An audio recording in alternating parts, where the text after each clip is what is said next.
Cubs got 3 runs in the top of the first the other night. Well, the Brewers responded by getting 3 runs of their own in the bottom, so it kind of negated what the Cubs were doing. And that's a great offensive team, and obviously it looks like it's trending towards them having the sweep, coming up today. And obviously you're transitioning back to Chicago for this one, so we'll see if the Cubs can keep their hopes alive. Same thing when it comes to the Dodgers and the Phillies there in terms of the Dodgers being in a situation where they can sweep the series, and game being in L.A. at this point. So that, and then at 7:08 tonight, the Yankees look dead in the water, down 6-1. It was start singing. What is it? Frank said it was Frank Sinatra, and all of a sudden, even though I've been singing it lately, I can't remember. But it looked like it was ball game. It looked like the fat lady was humming up in center field. Lo and behold, get a run here, get a run there. Aaron Judge is up. He's having a phenomenal postseason, absolutely phenomenal postseason, and he jacks one off the foul pole that was just smashed. Jazz Chisholm gets a home run in the next inning, and the next thing you know, the Yankees, they're hanging around. Momentum is a funny thing in sports, right? And Yankees are down 6-1 in this one.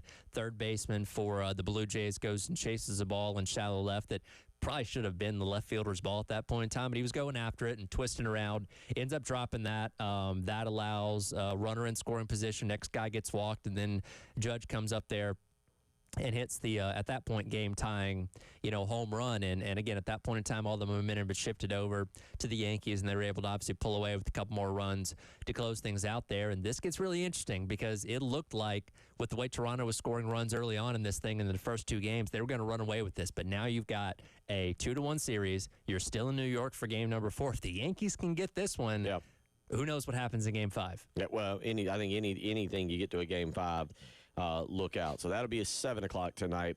Now, you've got options. You can get into postseason baseball.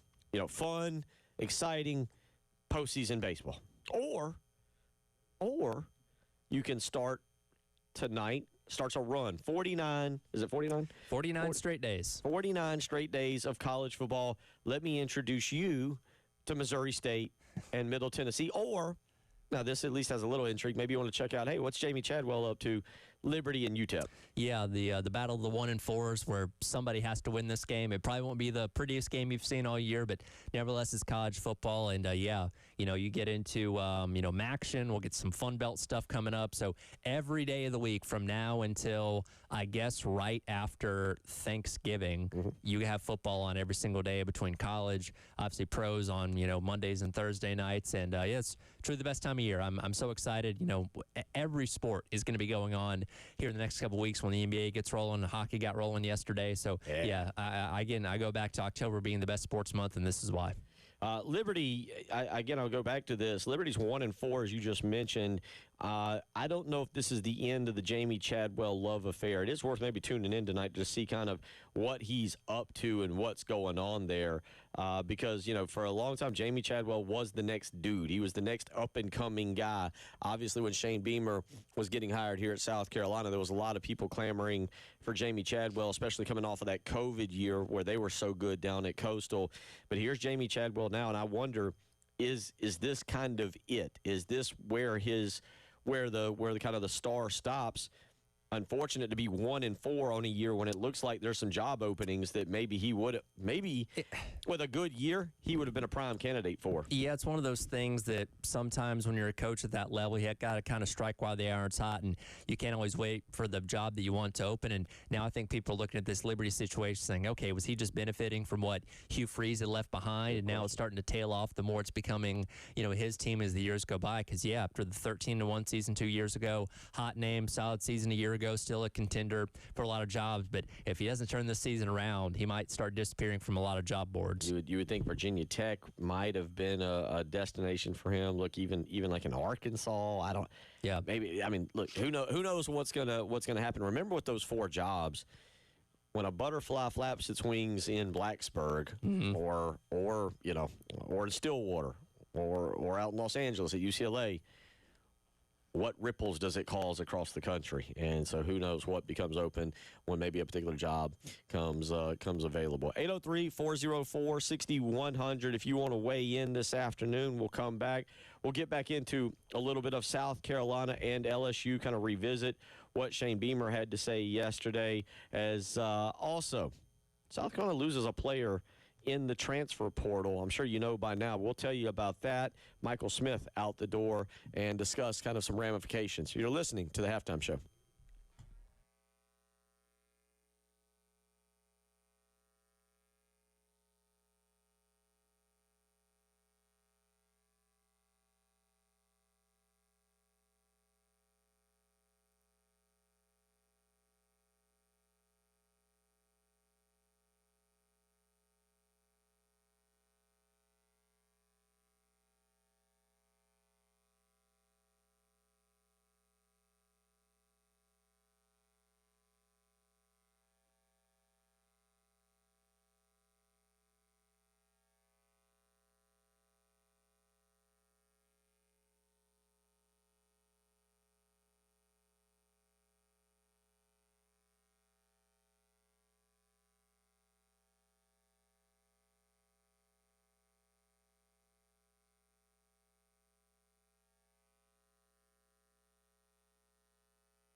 Oh, I've been informed. We got some tickets to give away coming up here. What do you want to give away? What do you got for us? What do you got? What do you got? Yeah, so Keith Urban's going to be in Greenville at Bon Score next Thursday, part of his Alive and High tour, I believe it's called. Oh. High and Alive tour, High and Alive tour with some special guests. So, yeah, I think maybe at the end of the hour we'll give those tickets away. It is a trivia contest. You do have to answer a question on our text line to get those tickets, but gave away a pair about an hour ago, so we'll give away another pair coming up a little bit later on. Can you name a Keith Urban song? Are you a Keith Urban fan? So here's the thing. When I was told about giving away these tickets this morning, I told Terry and Jeannie, who is our ticket guru for the music side of things, I was not aware he was Australian until this summer. My wife and I went to Nashville for the first time. Fun trip. They have a Madame Tussauds out there, which, wax museum, where they have all the celebrity, figures and stuff. And one of them was a Keith Urban figure, and that was cool. We took a picture with him, but it was there that I learned he was Australian. I did not know that. I'd heard his voice singing, never heard him talking. I'm like, oh, okay. Well, that's interesting. And I believe he is I believe, I got to admit, I'm not a very familiar with Keith Urban. I believe, I'm going to, if I'm wrong, 803-404-6100. I believe he was the one that was with Nicole Kidman. Yes. And if I've seen recently, Nicole Kidman and he are going their separate ways. So, ladies, if you're listening out there, you want to shot at Keith Urban, hang around at the top of the hour, text in. We'll get our female population that listens to maybe get some tickets to Keith Urban. You can go up there and shoot your shot with Keith Urban. Where'd you say it was? Greenville? Greenville, yeah. Greenville, Bon Score. okay. Bon So Score, that'll be next Thursday. So Nicole Kidman is to die for. Is that a movie? Yeah. Okay. She's Good reference. I just see. You got to remember, with me in movies, it might not happen. I'm not great with celebrity news and stuff like that. When I think Nicole Kidman, I just think about her being married to Tom Cruise 20 years ago, however long ago that was. Like, that's what comes to my mind. Again, shows how out of touch I am with pop culture things. I didn't know she was married to Tom Cruise. There's your... Well, they did a couple movies together. Okay, all right. So hang around for that. We got Keith Urban tickets coming up here at the top of the hour, and there's your daily TMZ segment from the halftime show. South Carolina, LSU, we'll talk about that, but yesterday the news... Right as we were walking out, I mean, literally, we wrapped up the show, and I think I got to the door and looked at you or looked at Terry coming in, looked at somebody and was like, oh, hey, look at that. Michael Smith is transferring. Couple different viewpoints of this here, Tyler. Number one, from a football standpoint, this is a blow. Sure. This is a blow. You don't want to lose talented players. Michael Smith was a talented player. Let's just start with that. Michael Smith was a talented player. Might have been the best pass catching tight end on this football team. Could have been. I can't say that for certain, but at least that's kind of my opinion of it. Also, younger player, a guy that South Carolina possibly loses Brady Hunt after this year. He could qualify for a medical red shirt. Good luck with that. We just saw with Russell Faison. Jordan Dingle is gone. South Carolina does have Michael Tyler in the pipeline, which now makes sense why he was mentioned yesterday by Shane Beamer. Yep. They have two recruits coming in, but both are kind of on the smaller, thinner side. They're going to have to bulk up. Jamal House out of Newberry and Caden Ramsey out of Cross High School. So you're going to have three, but Michael Smith would have been the best of that bunch and in line for even more playing time. And instead, he is elected to transfer. So, big picture, it hurts the football program. It does, and this was a guy that, came in last year, and he had 5 catches in the first 2 games between Old Dominion and Kentucky. And we're like, wow, this guy's really coming in, making an impact, and a few catches here and there as the season wore on. But you really expected him to be a big, critical part of what you're going to do on offense this year, especially with a guy like Josh Simon, running out of eligibility after last year, and it just hasn't happened. And, we talked about this earlier. Coach Beamer pointed out after one of the games when asked about him and talked about Jared Brown as well, that these were guys that needed to do more during the week in practice to get themselves on the field more on the game. So kind of makes you think of, okay, well, maybe he wasn't holding up the end of where they needed him to find the field more. And you have seen, Brady Hunt, Jordan Dingle, Maurice Brown, Mike Tyler, all these guys get opportunities this year, and Michael Smith take a little bit more of a back seat. But now I think we're starting to understand why. The thing will be, now you're going to why he's going to go to a big program. He's not going to go down a level. You're not going to see him drop down to the Sun Belt, the AAC, some of that, or at least that's not what I expect. The question All right, so the big picture is you lost a good player. The big picture, the next question becomes, all right, what transpired? As you just said, why was he not getting these snaps? Why was he not moving ahead of Jordan Dingle or Brady Hunt? Why was he not getting the opportunities? And with that in mind, we're not there, right? Sure. We can speculate. Yeah. We can do gross, ridiculous speculation that we really don't know about. But you wonder, and you bring up the practice thing. I personally think, as a guy who has coached high-level AAU basketball, who's coached high school basketball, there is a lot that comes with practice. Practice is extremely important. It's not everything. You have to be able to decipher guys who can show up on Saturday night when the lights are on and make plays, who maybe Monday through Friday is not their best effort. Yeah, and look, there are some guys where their skill is so high, what they do Monday through Friday is not indicative of how they perform on Saturday. And maybe that was the thought process with, Michael Smith. But when you have a room that's as competitive as tight end this year, again, mentioning all those guys that have already gone out there and played so far this year and played a role, in the offense, you do have to do something to set yourself apart. And again, we're not there. We don't get to see practice during the season. We have to go off what the coaches are saying and reports coming out and all those kind of things. But for whatever reason, they didn't like what they saw out of him, which was preventing him from seeing the field quite as much this year. Only 2 catches through the 4 games that he played. He wasn't available for the Missouri game, because of an injury. And again, it seemed like he didn't feel like he was going to get his opportunity here, and approached Beamer and staff to redshirt himself. And as we learned last year with Bengali Kamara, well, that doesn't fly here. And, if you're not going to want to play and contribute, you're just going to have to leave. And that's the situation that Michael Smith's found himself in now. Yeah, and I look, coaches, I'm not, I have no clue. But I was here for I think the most famous South Carolina situation of a guy not getting the snaps and being a high-quality player and leaving to go on somewhere else was, to me, 803-404-6100. I'm interested to hear if there's others that I've forgotten of. Kenny Irons. And I don't, Kenny Irons was 20 years ago. Kenny Irons and I had a class at USC together. Demetrius Summers was my high school teammate in basketball at Lexington. I knew both. But Kenny Irons came in as a high, well-known prospect out of Decula, Georgia. South Carolina beats him out, beats Auburn, beats other schools out for Kenny Irons. He comes in, whatever happened, didn't get the snaps, got upset about it, went to Auburn, nearly became a Heisman candidate. Yeah. Didn't he run all over Carolina when they played him? It wasn't insane. It wasn't what he had been doing, but he hit 100 yards. I think I'd have to go back and look. But that was 05. He came in and he got to face Spurrier, so he didn't get his revenge on Lou Holtz, who was the one that he was upset with. So, and then you even look at Lou Holtz and you say, okay, well, you didn't get that one right. When you look at to be quite frank with it, the college career that Kenny Irons had against the college career that Demetrius Summers had. Sure. But with all that being said, we'll see what happens with Michael Smith and where it goes. But South Carolina will now move on.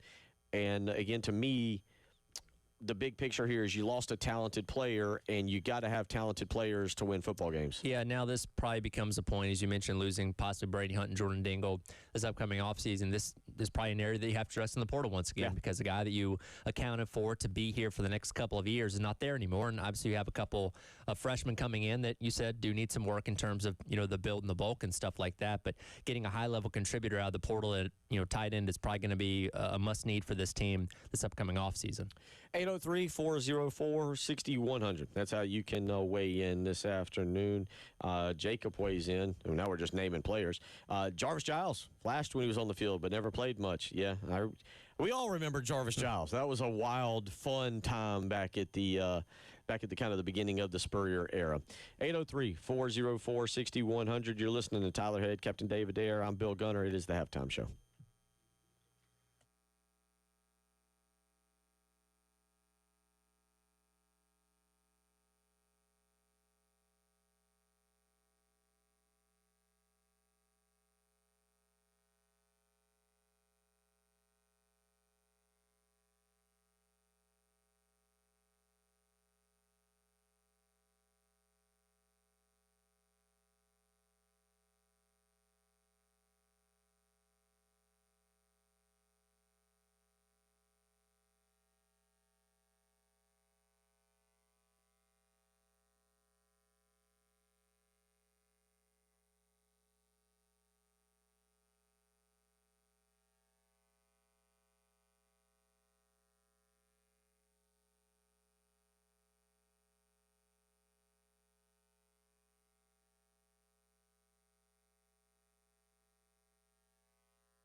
12:34 on your Wednesday afternoon. We got some coordinator press conferences taking place over at the athletic venue there. And we will get you kind of updated if anything interesting gets said. Because, again, coming off a bye week, Clayton White speaking, Mike Shula speaking. Listen, they're not going to step on Shane Beamer's toes and throw out something crazy today. But I'll keep an eye on this, and we'll see if something pops up from either of those as it pertains to just something newsworthy. Beamer can give us some insight on some things from time to time, but Shula and Clayton White are very much coach speak to the ump degree.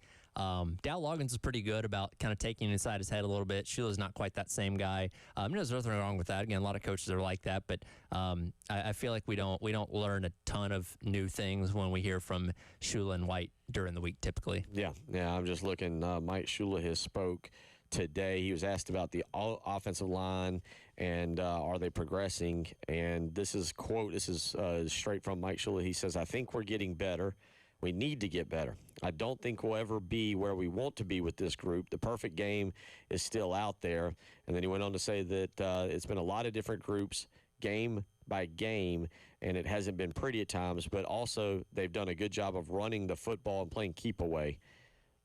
You like it when they say stuff like that, running the football? I mean, a good job of running the football. This is a quote. I'm reading John Whittle's recap of what was said. Mike Shula spoke. They're waiting on Clayton White to speak now. I wouldn't have said it's a good job running the football. Sellers did a good job himself last time out by making some of the improv plays against Kentucky, but again, the traditional ground game of running backs has not been anywhere near where you need it to be. And I'm interested to see the availability report tonight just to get an idea of what the offensive line is going to look like this weekend, because you've had a mix these past couple games, largely due to injury, but also some not so great performances, moving Boaz Stanley out of the center spot that started to mix the line up. And and he kind of alluded to it, I guess, there, talking about the continuity there. As we know from a couple seasons ago, when you're mixing the offensive line every single week, it's typically not going to get better because you don't have continuity with the same five guys in the same five spots. Yeah, and that's important. But right now they got to find the same five guys. And I'll admit the Boaz Stanley experiment didn't go well at all. You and I have talked about it. Josiah Thompson is not having a very good football season at all. Now, maybe a bye week gets his frame of mind correct, or maybe kind of readjust him. I don't know what they come out with on Saturday night. Kason Henry had the shoulder injury. You're right. That's a name that we'll be looking for on the availability list. But even then, do you go with Tree Babalade at that position? It seems like they're fairly interchangeable at this point. What do you do at the center position? That's going to be another one. Unfortunately, the other name tonight that I look for is Marquis Anderson. He hobbled off.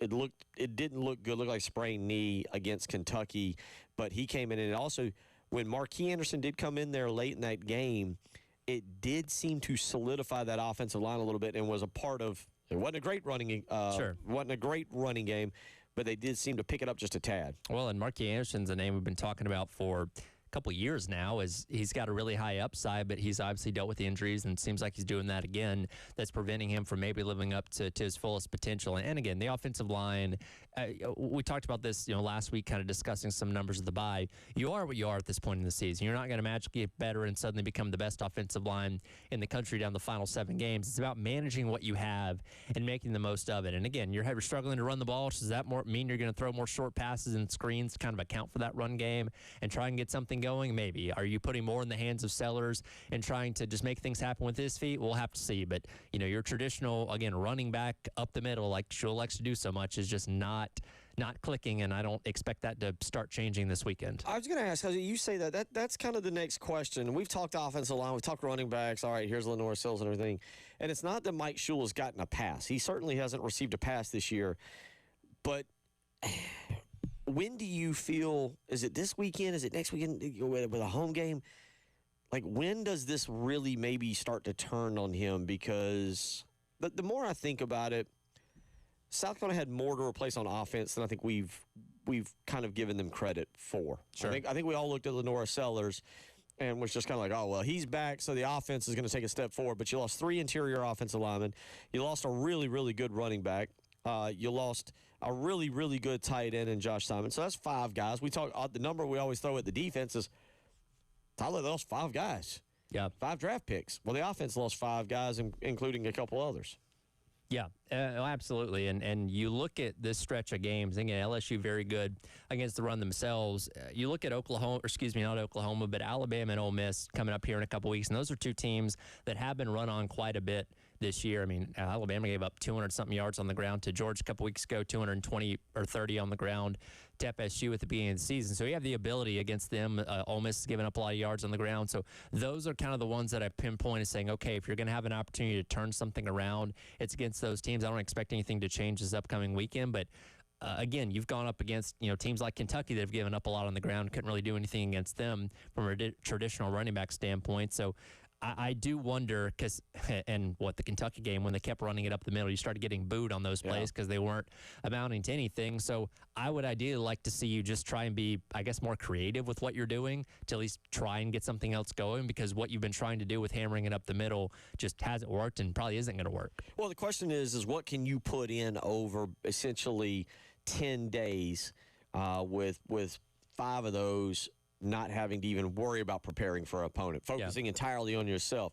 What can you put in over the course of 10 days that now everybody picks up and can run effectively? The key word is you can put in whatever you want. Sure. Running it effectively. They haven't been running stuff they put in maybe since January effectively to this point at times. They've missed blocks and offensive line has struggled there. But is this who Mike Shula is? And if this is who Mike Shula is, I don't know where you go from here over the next 7 games. Yeah, again, I think it's just kind of managing what you have and hoping your defense and special teams can pick up the slack to some degree, because you're right. We have this perception of a bye week where you can really make a lot of strides with things, and that's true to some degree. But when you have the inefficiencies that you have on offense, I don't know how much you can really get done, especially when you worry about injuries up front on the offensive line, trying to get some of those guys healthy. I really don't know how much can change over the course of those 10 days, preparing for a really good defensive team like LSU this upcoming week. 803-404-6100. Now, you flash back to LSU, and you just mentioned it, a really good defensive team. Now, Blake Baker, the defensive coordinator, what he's known for is blitzing. Yeah. Like blitzing. And Shane Beamer talked about that yesterday in his press conference.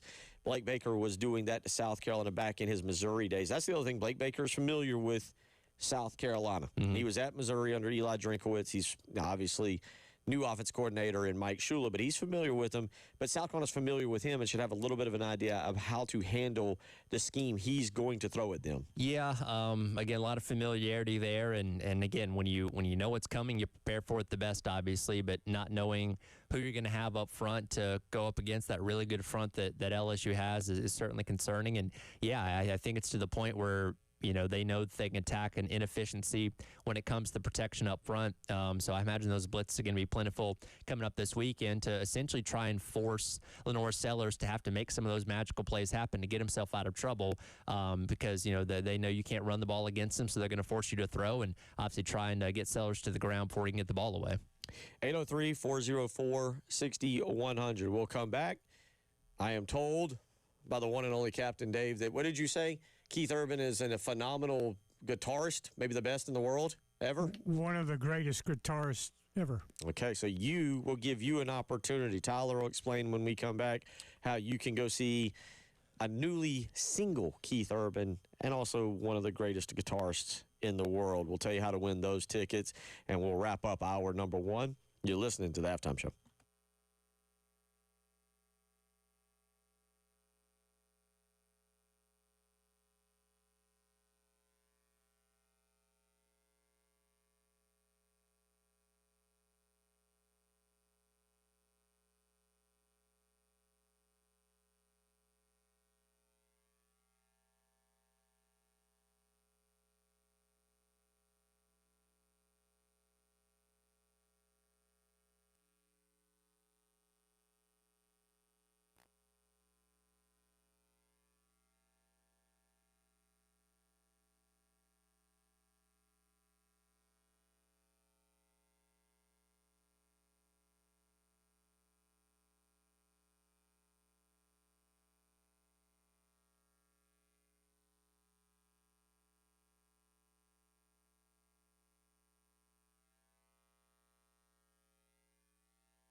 Bill Gunner for Mid-State Roofing, where for 30 years, Mid-State Roofing has been the leader in the roofing and waterproofing industry. And it's that proven history that it's your assurance that their professionals at Mid-State Roofing will provide the proper advice, the service, and the results to the needs of your facility. So give them a phone call today. They're there for you 24 hours a day. Whether it's a high-rise or a hospital, manufacturing or industrial, Mid-State Roofing designs and installs bonded systems with a protective guarantee that'll keep your operation dry and running long into the future. That phone number, to give them a phone call, 803-356-1919. You can visit them on the web as well, midstateroofing.com. But again, they're there for you 24 hours a day, 7 days a week, 803-356-1919.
All right, welcome back in. Halftime show. Tyler Head, Bill Gunner along with you here on your Wednesday on the game. As we mentioned a little bit earlier, got some tickets to give away. Keith Urban, the High and Alive Tour hits Bon Score Wellness Arena in Greenville coming up next Thursday, October the 16th. Elena Springsteen, Chase Matthew, and Carly Scott Collins going to be special guests as well. And we have tickets to give away on the Firehouse Subs text line at 803-404-6100. But you must answer this trivia question correctly. First one to answer it correctly gets a pair of tickets to go see Keith Urban coming up next Thursday. The question is, what music talent show was Keith Urban a host on, or a judge on, excuse me? Hey. Tell us the answer at 803-404-6100. Jeannie will hit you up on the text line if you are the winner and get those tickets to you. So again, 803-404-6100. What music talent show was Keith Urban a judge on? And let us know on the Firehouse Subs text line for your chance to win those tickets. I really did not know the age of Keith Urban. 57 years of age, and this month will turn 58. Yeah. By the way, that is the text line, not the phone line. Do not call. That is text in only. Good point. Good point. Yeah, call, text 803-404-6100. We will monitor that extremely closely, and Tyler will pick out a winner there, or we will get a winner for you there. 803-404-6100. Yesterday, the NCAA changing now the transfer portal, Tyler Head, January 2nd through the 16th. There will be a smaller window, and that will be how we go about handling the transfer portal. Yeah, this is something we've kind of knew was going to happen for a while, because traditionally the past couple of years you've had the December portal window, you've had the spring portal window, and they wanted to consolidate it into one to, if nothing else, make the life easier on coaches a little bit, because the month of December has been chaotic enough. So you're going to have it open on January 2nd, close on January the 16th. Now, for teams that make it farther in the postseason, like the playoff, you'll have another 5-day window once your season officially ends, coming up later in January. But for most people, or most teams, you're going to have to do this right after the season ends there on January the 2nd. And again, it just consolidates it a little bit more. I do wonder the effect this is going to have on things like spring games, where you're not going to have a spring portal window after spring practice anymore and that kind of stuff. But this is something that coaches have wanted really badly, and now it comes to fruition. And, we'll see what effects that has on how you manage and build your roster in the month of January now. Yeah, I do think there should be a spring portal. I'm of the opinion there should be a spring portal for kids that want to stick it out through the winter after let's just say after a season, and a coach says, "Listen, go through spring ball. Let's see where you line, where you fit," and then you go through your 15 practices, and you go, "No, they're still not giving me an opportunity, or I'm still down the depth chart, or whatever." I think there should be a spring. I think the end of April, you could do it from April 16th to April 30th, from whatever, something like that, and wrap it up. I also saw people saying yesterday, "Oh, this is going to mess with the playoffs." By that time, what is it? You're going to have 4 teams left? Is that right? Is that 4? Quarterfinals are on January 1st, semis after that. So, yeah, you'll be down to 4 teams at that point in time. And, again, they have their own separate window when they're done playing, coming up on the 20th. So, yeah, for 99% of FBS teams, you'll be done by that point in time. I get it. They're still trying to. It's kind of like the college football playoff. It's kind of like the strength of schedule thing that we talked about yesterday with the doing away of the Miami game. We're still trying to figure this thing out. We're kind of trying to set the standards and the baseline for what this new age of college football is going to be. And I like this new transfer portal. Mm-hmm. I think it consolidates things a little bit. I think it helps coaches a little bit. Sure. December had gotten crazy. Also, for kids, it backs it up just enough now where you can look and be like, all right, my coach is still here. Yeah, Yeah. And so I'm all for this. I think this is a very good movement for the NCAA and a step in the right direction. Finally, somebody makes a step in the right direction. It allows your roster building process to space out a little bit because these past couple of years, you've had your signing day, which early signing days just become signing day now in December. I know they moved it back a couple weeks, last year to right before Christmas, but now you have your signing day coming up in December. Then you'll have the portal open where you can, obviously fill holes and address whatever guys leave and all that kind of stuff. And then that's it for the rest of the offseason where you're not having these two things crossing over and, coaches that were preparing for bowl games and playoff games were also having to start building their roster for next year in the portal because it was open and all that kind of stuff and makes things a little less chaotic. Now, again, what's the legality of this? Can somebody find a loophole in this like they have everything else every time the NCAA makes a rule change? I'm sure that's going to be coming at some point, but for the time being, 10-day or 14-day portal window, and, we'll see what effect that has on the way that, programs go about this. 803-404-6100 if you want to weigh in on any of that this afternoon, and we'll get to that certainly. Again, tonight, Major League Baseball. Actually, I say tonight, but it really just coming up in about 2 hours, Tyler, with the Mariners and the Tigers getting underway. You going with the Mariners getting out of this thing, or does the Tigers give us what we all love, and that's an elimination game? Well, I have the Mariners going all the way to the World Series, so I'm hoping they can go ahead and expedite the process a little bit by taking care of it today. And, as much as we enjoy 5-game series and making it fun, I'd just rather them take care of business today and not have to worry about it. We will you can keep an eye on that when Jay and Terry join you coming up later on today. But we've got that going for us. And again, we're kind of monitoring right now. I gave you some updates on what Mike Shula had to say at the coordinators press conference. Clayton White now meeting with the media, and he's giving an update on his team. And we'll talk more about this coming up in the next hour.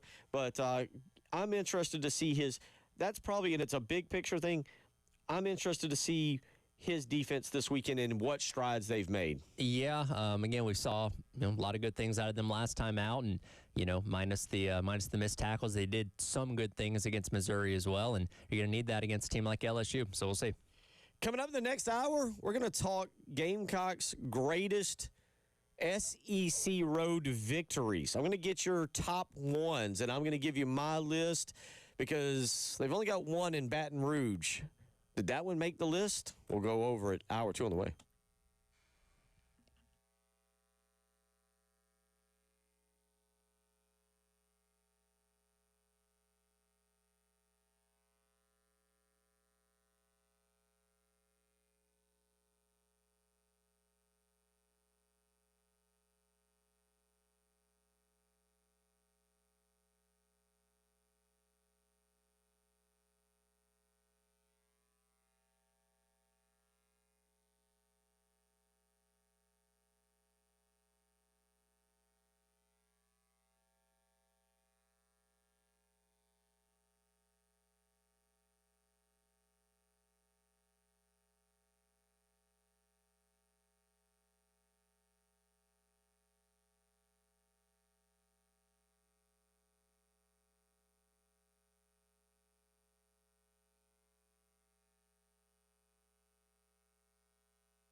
It is the 1 o'clock hour on the halftime show. Tyler Head, Bill Gunner, Captain Dave Adair, as we move into the back half of the week, or at least for me.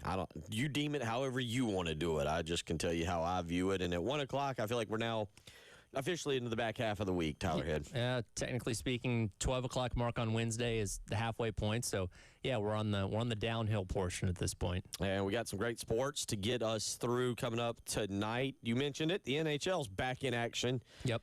I was fully invested last night, just all in, just TVs everywhere. Yeah, I watched a little bit of the Panthers home opener. Okay. Once I saw that Seattle and Detroit were going to be delayed a while. But it feels like hockey starts earlier and earlier every year, doesn't it? For both them and basketball have such long seasons and just incredibly short off seasons. Like, oh, wow, okay, hockey's starting again. Wow, I feel like it just ended. The Carolina Hurricanes, which Tyler will learn is the team that I've officially taken on and adopted as my team. They get going tomorrow night up in Raleigh. They'll take on the New Jersey Devils. So it'll be a big year for the Hurricanes. We got to actually go and win a Stanley Cup, not just talk about doing it and then completely fall on our face. We've got to actually go and win it. And you mentioned it, the two-time defending champions, the Florida Panthers, last night. They win 3-2 over the Chicago Blackhawks. But that was hockey. Also yesterday, you had baseball. We kind of talked about that. We got more baseball today. The Mariners, fairly dominant yesterday. And you mentioned the story of that, Cal Raleigh. With the home run in the ninth inning, hitting it to a guy wearing a hit. How was it phrased again? Hit me number 61. A dumper hit it here, something along those lines. But the funny thing was, because again, he had the number that Raleigh was chasing on the shirt. After he hits the home run, he takes off the shirt to reveal there's a 62 shirt underneath it. So he was prepared for however many home runs Cal Raleigh was going to hit. I imagine he'll be back out there today. Good. Excellent, that guy. Very smart on that guy. He knows how to brand awareness, and now his brand for being the guy who knows how to count from 61 to 62 and keep up with Cal Raleigh. He got to meet Cal Raleigh after the game. I think he got a bat signed after the game as well. So, yeah, pretty cool. All right, so that gets going today at 3 o'clock. 5 o'clock today, Brewers and Cubs. Elimination game for the Cubs. At least they get it at Wrigley Field. I would take the Cubs in that one. I think the Cubs get one to extend it and then call it a wrap on that series. That kind of feels like how baseball typically works out. And again, if the Cubs starter can get out of the gate without giving up a mess of runs early in the game, you're going to feel like they have a chance because they just keep getting put behind the 8 ball early in these games, or at least having what they do early in the game negated by the amount of runs the Brewers score. So if they can hold the Brewers offense at bay for a little while and kind of, hold the game at bay, then you feel like they have a chance. But, man, that is a nasty Brewers offense that knows how to score runs very quickly. That'll be at 5 o'clock today. Seattle, Detroit, FS1, Milwaukee, Chicago, TBS, True TV is where you can see those. Back on FS1 tonight, Toronto and New York. New York was down 6-1 last night. Looked like the season was over. Chalk it up.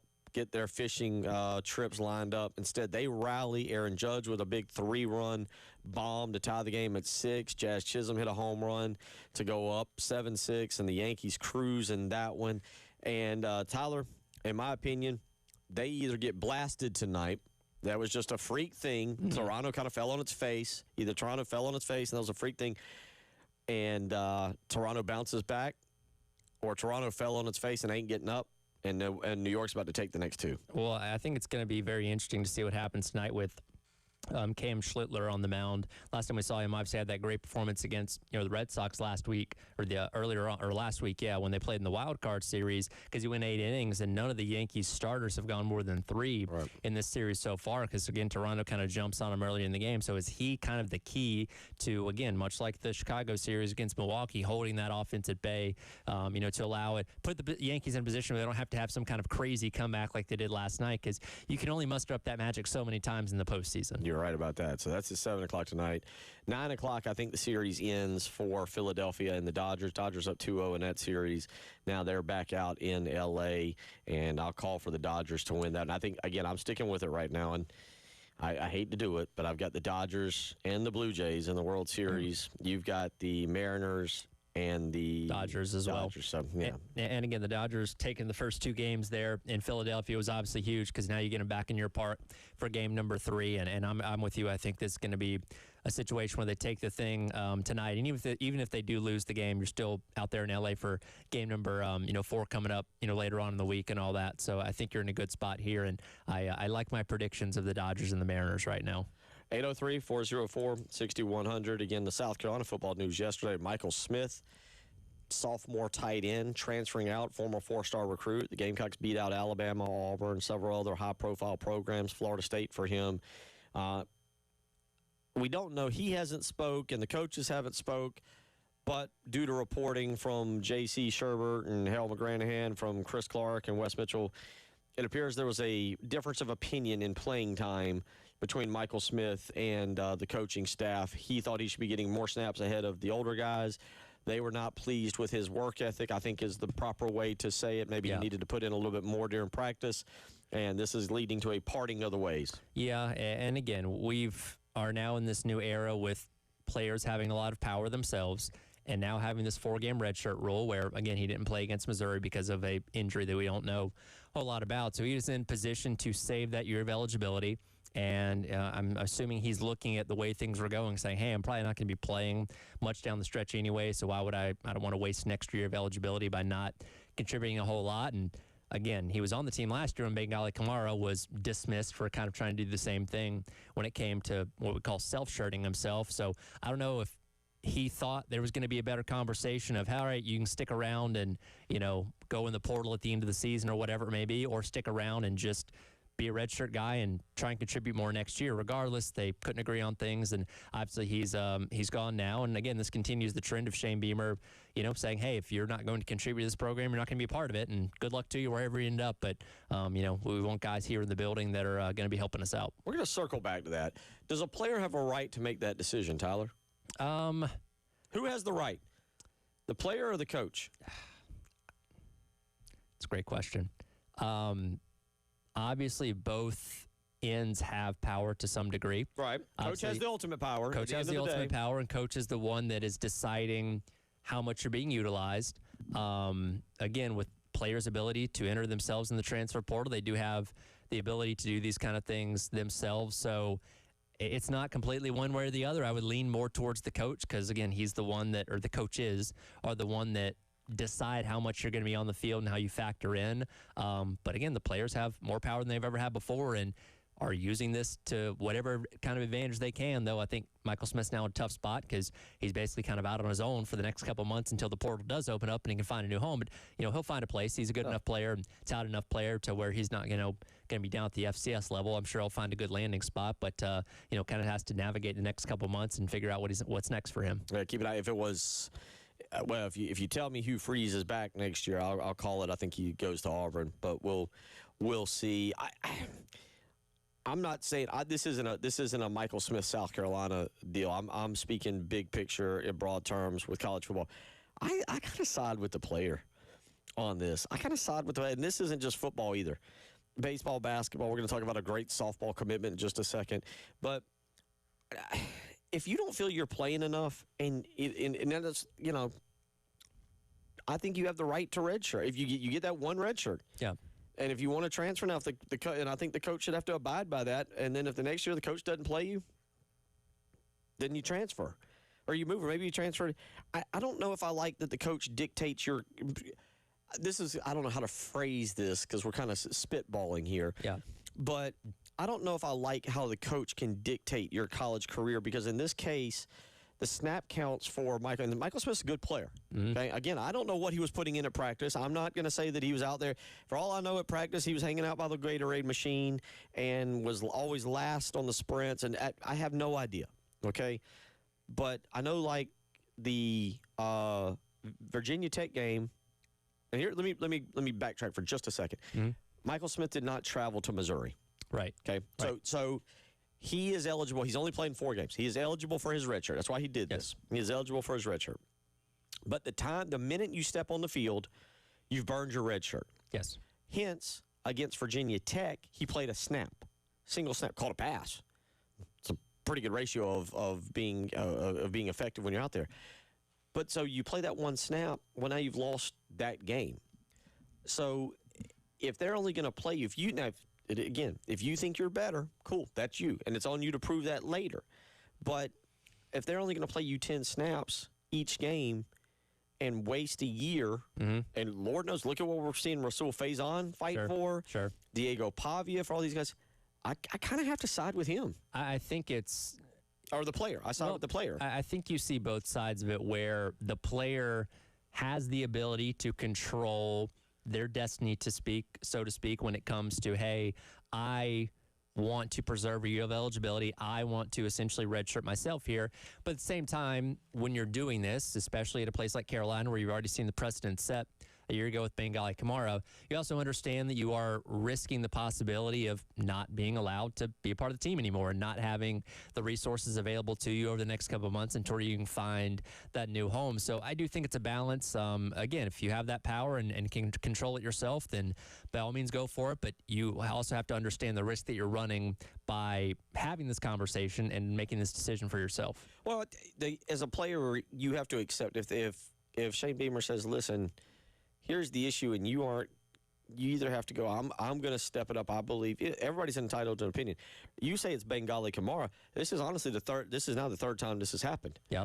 Xavier McLeod, that's right, transferred to Georgia, basically said, I'm not playing the number of snaps I want to play. I don't want to play the rest of the year so that I can play more starting next year, and didn't want to travel to Missouri and they basically were like, no, we're not doing that. You know, we have you here. You're going to play. Right, you're a rotational guy, and you're going to be on the field. And I get that from a coach's standpoint. If there's a guy who helps you 10 snaps a game, yeah. But there's got to be communicated. There's got to be the agreement between the player and the coach. But if the player doesn't want to do it, I actually kind of, and maybe this is just how I would handle it as a coach, I think you got to kind of defer to the player. Yeah. I think that's me. 803-404-6100. Did y'all talk about it? I know that Wes Mitchell has been all over it, but I just kind of alluded to it. Huge commitment for Ashley Chastain-Woodard yesterday for her program. Yeah, absolutely. Huge commitment, and truly one of the best prospects out there, in softball in terms of Aspen Boulware, who's expected to play shortstop for South Carolina. And again, phenomenal year last year for Ashley Chastain-Woodard's team and the run they went on to come so close to making it to Oklahoma City and the Women's College World Series. And now you have what's being described as a generational talent coming in here that can have a huge effect on this program going forward. Obviously generate a lot of interest in other players wanting to come play with her, and excited to see what she's going to do when she finally is able to get on campus here. Number one player in all of the country. I do wonder in softball, baseball, when there's 8 other positions and a lot going on, how you can be that kind of, like basketball. I get it. You can go score 50. You can be Carmelo Anthony and win a championship for Syracuse. Football, you can be a generational quarterback and carry a team. But we'll see. But kudos to all involved there on that. 803-404-6100. When we come back, so South Carolina on October 1st, 1994, knocked off LSU. Is it one of the 5 best SEC road victories for the Gamecocks of all time? I'm going to give you my 5. We'll break those down. We'll see what Tyler Head has to think. And if you want to weigh in with your 5 best SEC road victories for the Gamecocks in the last 30 years, what do you have? We'll discuss that. You're listening to the Halftime Show.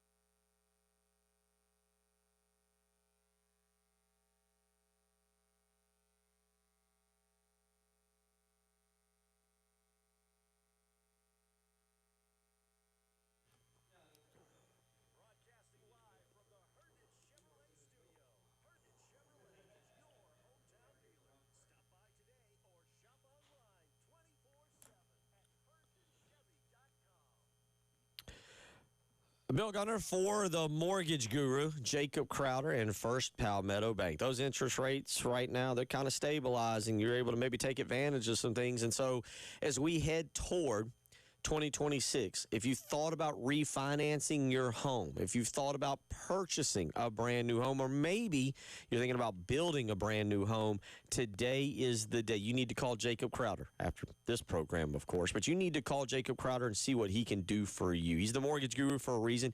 He helped me about 5 years ago get a great deal, a great interest rate on my condo on Lake Murray, and he can do the same thing for you. 803-719-1000. 803-719-1025. That's how you can reach him. Just give him a phone call today. It doesn't hurt to ask. Find out what options are available for you. 803-719-1005. Give the mortgage guru, Jacob Crowder, a call today. Tell him Bill Gunner sent you.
Oh, 119 on a Wednesday. Bill Gunner, Tyler Head, Captain Dave Adair as we cruise through the afternoon and get you set for some football tonight. We mentioned baseball. A lot of good playoff baseball tonight, but you got some college football. That's right, you degenerates out there. You got Middle Tennessee. From what I can read, they're no longer Middle Tennessee State. I believe they're just Middle Tennessee now. Nice little name change there. But you got Middle Tennessee and Missouri State tonight. Again, if you're into this kind of thing, Missouri State's -1.5. Over under set at 49.5. And then Liberty UTEP. Liberty -1.5. Over under set at 46.5. And college players, you can gamble on the pros now. You can't gamble on this game tonight. So no action, no soup for you. Yeah, I am interested to see how somebody gets in trouble from this new regulation on the ability for college athletes to gamble on not college sports, but pro sports, because I imagine somebody's going to misread the room on this and do something they're not supposed to, because we've already seen this over the years in college sports anyway, and now I imagine it's only going to get worse. Yeah. It's, well, welcome to the way it is now. But little college football for you. ESPN2 tonight from Missouri State and Middle Tennessee Liberty and UTEP. That'll be on CBS Sports Network out at the Sun Bowl, by the way. So that should be pretty. Yep. Actually, should be very, very pretty. All right, LSU, South Carolina. So I remember being a kid, being at one of my father's really good friend's house on October 1st of 94, and South Carolina playing LSU. Brad Scott was the coach, and the Gamecocks go down there, and they win the ball game. I didn't understand. I didn't grasp at the time. At the time, I was 12 years old. I didn't grasp what winning in Baton Rouge meant. Yep. All the adults in the room were familiar with the success of LSU. They were familiar with the aura of Tiger Stadium. Now, LSU back then was not a great football program, to put it mildly. Right. But it was a really important win. And that's the only win the Gamecocks have had. They got it in Baton Rouge. They've only got 2 against LSU all time. And as a matter of fact, in 95, and I do remember being at the game, there was a 20-20 tie at Williams-Brice Stadium. But it got me thinking, all right, you've got this opportunity for a huge road win on Saturday night. You go down there and you win this game. Huge, huge road win. So that got me thinking, what are the 5, and I went with 5, greatest SEC road victories of all time for South Carolina, Tyler? That's a great question. Obviously, a lot of opportunities against some really good teams over the years, highly ranked teams at that. Obviously, this one against LSU, being the number 11 team, could certainly make its way into that category. But in your long time as a Gamecock fan, I'm interested to see the list you've come up with. All right, number 1 is simple. Number 1 was easy. So we'll just throw that out there. You clinched the SEC Eastern Division Championship with a win over Florida in the Swamp in 2010. I was there for that game. Florida ran the opening kick. They were dressed in all blue. It was basically the end of the Urban Meyer era. Florida ran the opening kickoff back, and then Marcus Lattimore simply took over the game. Steven Garcia was really good. The Gamecock defense was really good. That's a no-brainer because, A, you beat Florida in the Swamp. It doesn't matter how good Florida was. B, you go down there and you clinch the title. That hadn't happened since, and it was the first win there again. So many things. That's an easy one, so that was a no-brainer. So we'll just throw that out. Now it gets kind of fun. Now is where it gets kind of fun and where you want to go with it. And there was a lot of games here to choose from. So it's subjective. You can throw out what you want. Tweet or text us, 803-404-6100, your top 5 road victories of all time. Number 2 on my list. So I'm going to win 1 through 5. Number two, I went with one of the best South Carolina-Georgia games of all time. Mm-hmm. One of the best. 2011. Yep. That is the Melvin Ingram fake punt. Back and forth, incredible game in Athens. Jadeveon Clowney's throwing Aaron Murray around like a rag doll. I think the Gamecocks scored 2 defensive touchdowns. For everybody who says, well, the Gamecocks scored defensive touchdowns this year, defensive special teams. Remember, there was a fake punt for a touchdown and 2 defensive Go ahead. Didn't Ingram, did he recover a touchdown? Yes. Because Clowney ragdolled Murray, ball piped out, and I believe Ingram picked that up and ran it in for a touchdown too. So huge game for him that day. Yeah, I go with that as number 2 on my all-time list of great South Carolina SEC. Don't give me Clemson. Don't tell me other Clemson SEC road victories. That's number 2. The Georgia game, that was 45-42. Number 3 on the list, and I was there for this one, 2005, up in Knoxville. Mm-hmm. Not a great Tennessee team. Steve Spurrier's first year, though. And Steve Spurrier comes in and takes down the hated Vols, draws a play up in the dirt for Sidney Rice. South Carolina, that was kind of the game. South Carolina that year had gone to Athens and was a 2-point conversion away from winning that game. But then had gotten just bombed by Alabama and Auburn a few weeks later.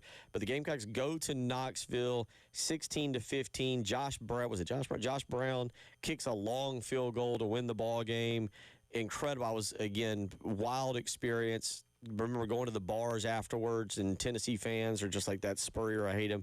But it kind of announced South Carolina under Steve Spurrier would be a bit of a force in the SEC. It took a little while to get there, Yeah. but it was kind of the moment where I think people realized Steve Spurrier's back in the league, and that means Tennessee's about to take a back seat for a minute, but he's going to do some stuff at South Carolina. Yeah, it's kind of hey, Spurrier hasn't lost his fastball, and kind of the ascent of South Carolina ran perpendicular to the descent of Tennessee, who was still towards the top of the conference at that point in time. Like I said, it took a couple of years for Spurrier to kind of really hit his stride, but that was definitely a statement win in his first year.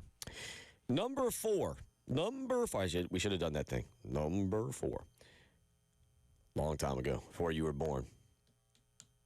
South Carolina finally kind of shows, hey, we can be relevant in the SEC. It turned out that it was false hope. 1993, Brandon Bennett over the top in Athens. Sparky Woods was the coach. Just so much going on in that game.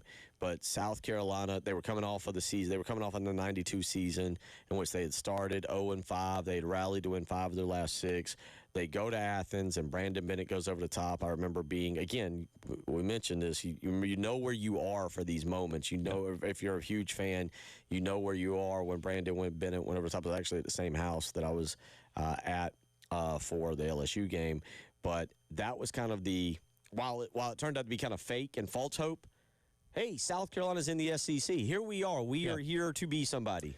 Yeah, it's a statement. It kind of announces yourself as, hey, take us seriously in this conference. And, in the moment, you enjoy it for what it is. And then, obviously, maybe the season didn't end up the way that you wanted it, obviously. But a statement that day, at least, that you could hang your hat on.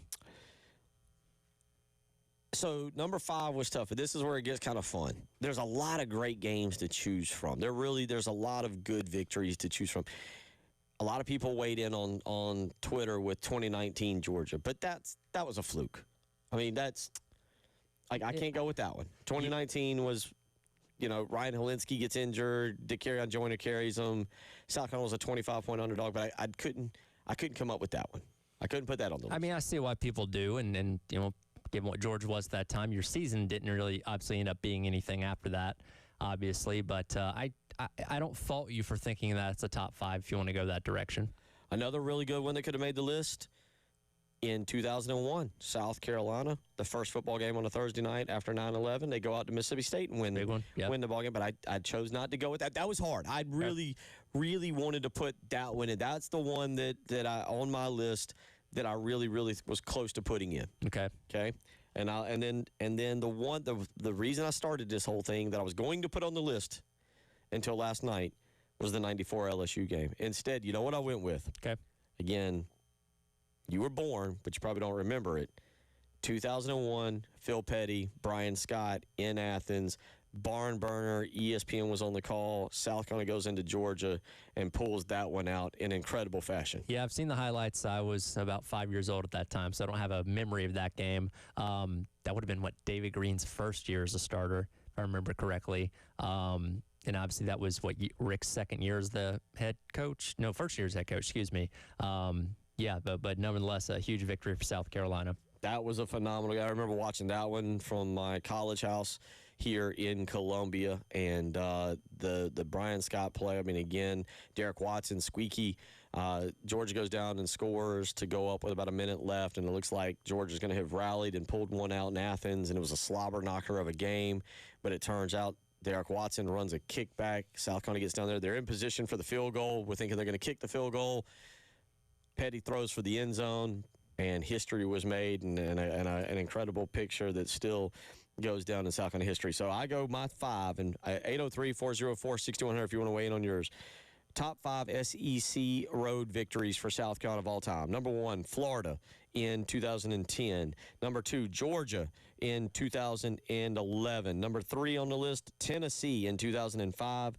Number 4 on the list, Georgia in 1993. And number 5, Georgia in 2001. Weigh in with yours, and we'll talk a little bit about it. You're listening to Bill Gunner, Tyler Head, Captain David Ayer. It is the Halftime Show.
1:35 on a Wednesday as we get ready for LSU. Just dominance in a series, Tyler. That's part of. There's a lot of things that got me thinking about my question today, as it pertains to the best road victories in the SEC for South Carolina since 1992, since they joined the league. Because when this kind of thing popped into my head, I was going to put LSU on there because winning in Baton Rouge is special. Yep. Doesn't matter how good the opposing team is. It doesn't, how good the LSU is. Winning there is special, and it means something. And I thought I would arrive at the conclusion that the LSU game was a little bit higher on the list. And then I realized it wasn't even going to be in my top 5. And let me give you my top 5 again if you're just tuning in. We're discussing right now the best victories, the best road victories that South Carolina goes. And this would, if they win, this would go up there.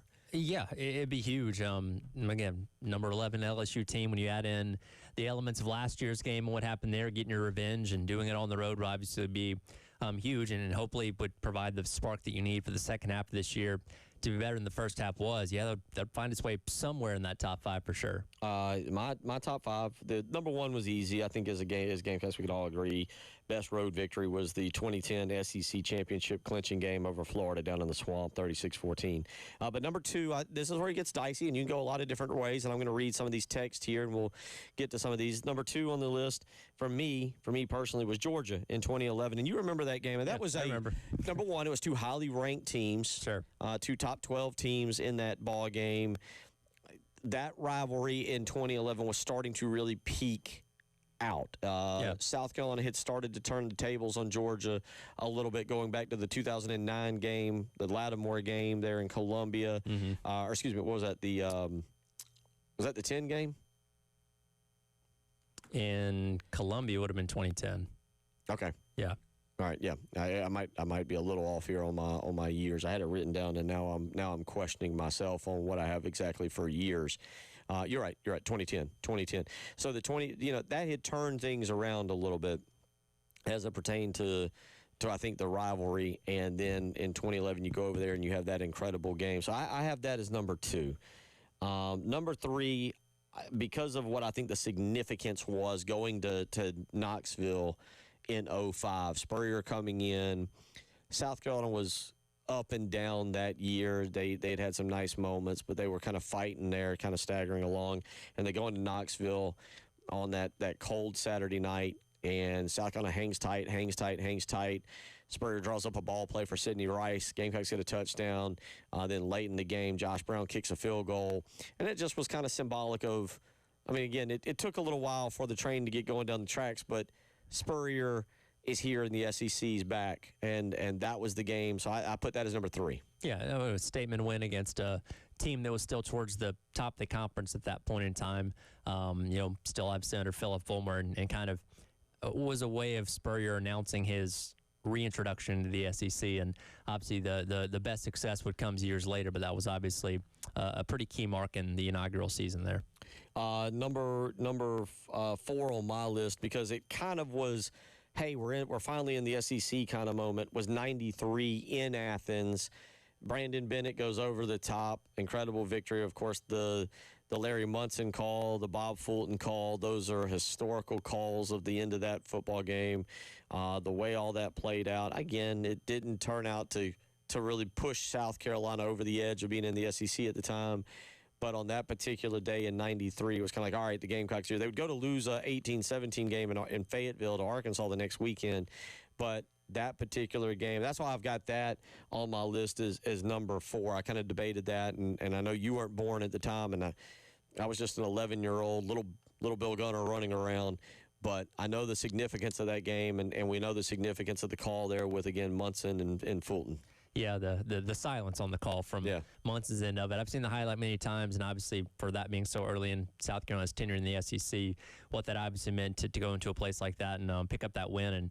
And again, it's a series that went back and forth, that's gone back and forth for so many years that we'll obviously get back on the rotation, coming up next year. Yeah, and then number five on the list was hard to come up with. There were so many. I mentioned the LSU game. Somebody's weighed in on the double overtime Missouri game in 2013. Hunter came up with that. I mentioned a couple other Georgia in '07. Georgia in '07 was a big one over there. Well, you mentioned Matt Stafford. I think it was the quarterback in that game with Noshawn Moreno, Blake Mitchell, and Corey Boyd. But I went 2001 under Lou Holtz. South Carolina goes into Athens. Again, it's Phil Petty to Brian Scott at the very end of that game. I think those are my. Now, you can pick some other ones. There's some other great ones, but those are my 5 all-time South Carolina road wins. Let's get to some of these here on the text line. Texter weighs in and starts with 2010, Florida in the swamp. And I think we're all in agreement. That's the when you win that. Another texter weighs in goes with 2010, Florida, 2005, Tennessee, 2001, Georgia, 2011, Georgia, and 2013, Missouri is one that might be drawing some votes here as we go through the afternoon on that. What do you remember about that game? I remember, if I didn't watch the entire game, at least seeing the highlights of it as it was taking place. And obviously, it's one we've talked about plenty leading up in the Missouri game a couple weeks ago. But yeah, it's probably going to be a pretty popular one, I would say. Another texter, Jacob, weighs in. Says Florida 2010. Jacob's a younger, so I get it. The 90 plus.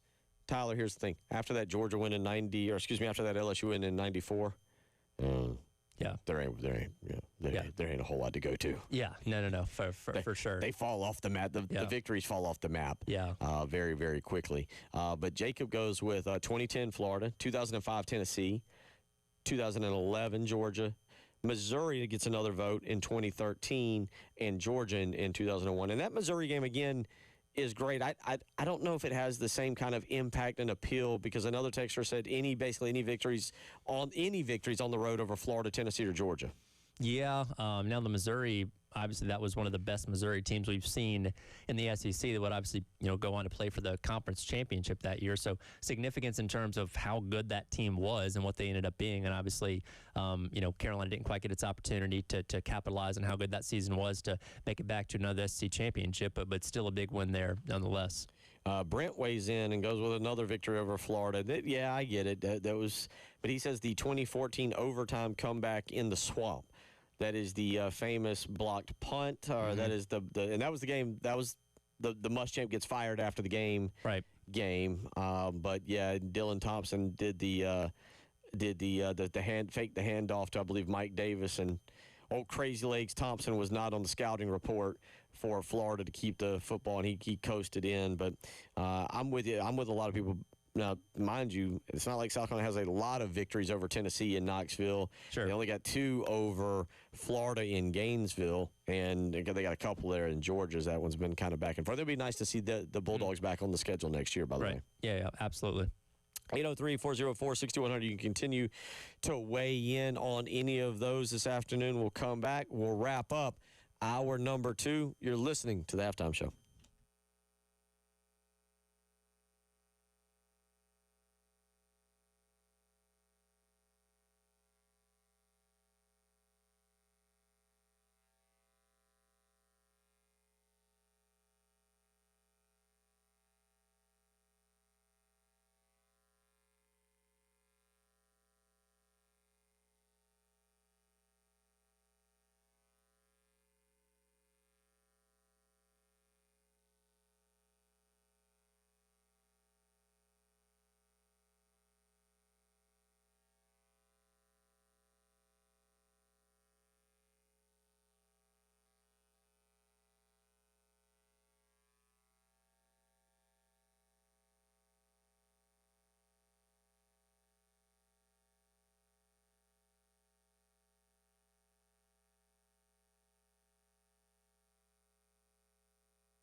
Wrapping up hour number 2 here, and we'll get you into hour number 3, where we'll get back into some LSU South Carolina discussion. Coordinator press conference is wrapping up over at the facility this afternoon. Nothing major coming out of those, Tyler, and that's good, I believe.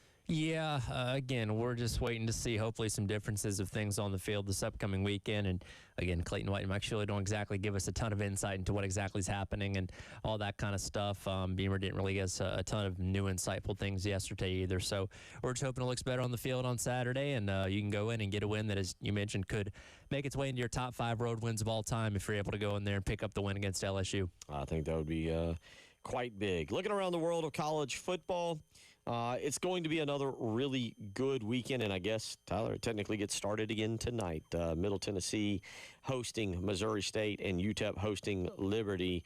But for some teams, for some fan bases, it's sad. The month is the rest of the season is just not the same anymore after high expectations. Yeah, when you look at 3 teams and, Texas, Penn State, and Clemson that all started the year off in the AP top 5 and all had legitimate national championship aspirations, for all of them to sit here a month into the season unranked is definitely eye-popping for sure. And all of those fan bases are suffering to some degree and dabbling in misery. I just don't know. The debate becomes of which one's the most miserable right now, because you can make a strong case for all 3. Oh, no, it's easy. Think so? Listen. Texas is not out of this thing. Right.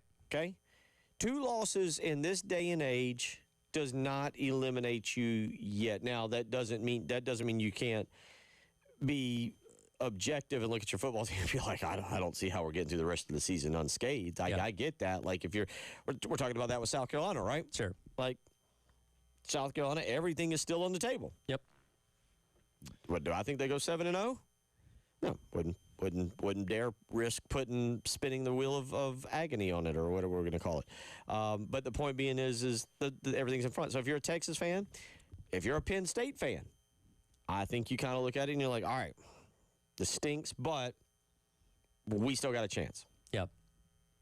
Clemson's 2-3, 3 losses pretty much now.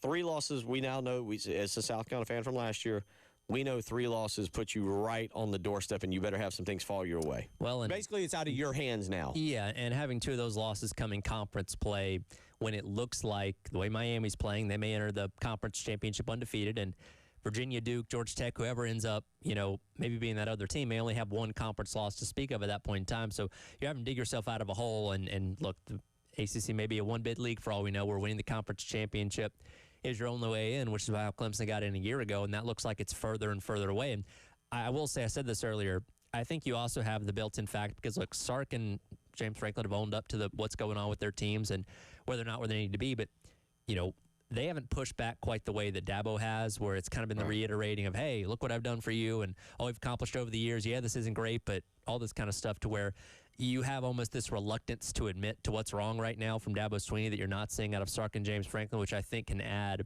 to the frustration that the fans are feeling in the upstate.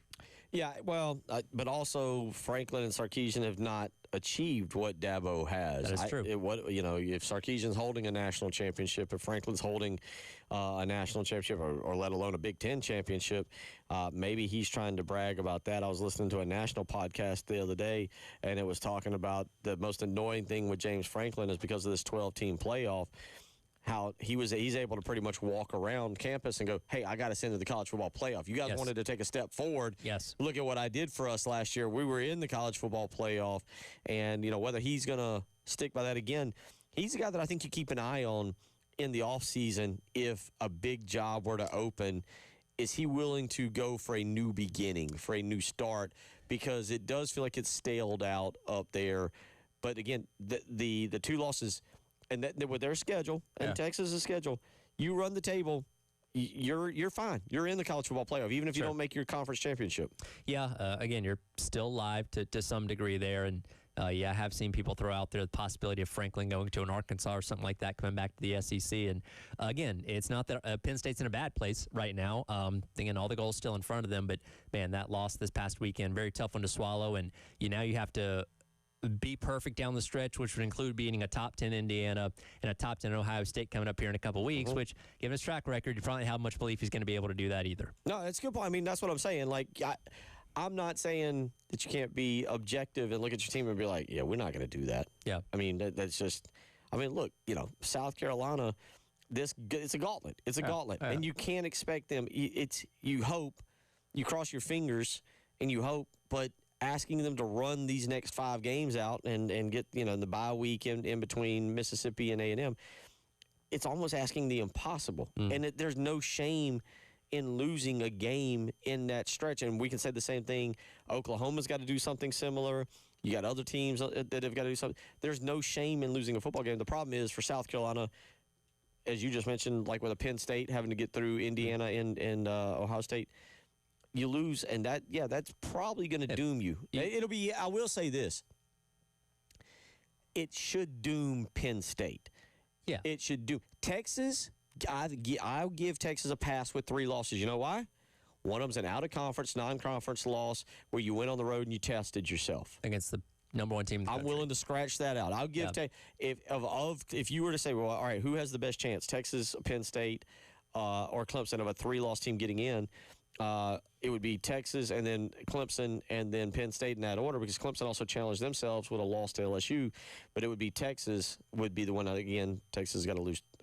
You look at it and whoever they lose to is probably going to be a better loss than whoever Clemson loses to. Sure. If that makes sense. More quality opportunities on your schedule compared to what Clemson has down the stretch now.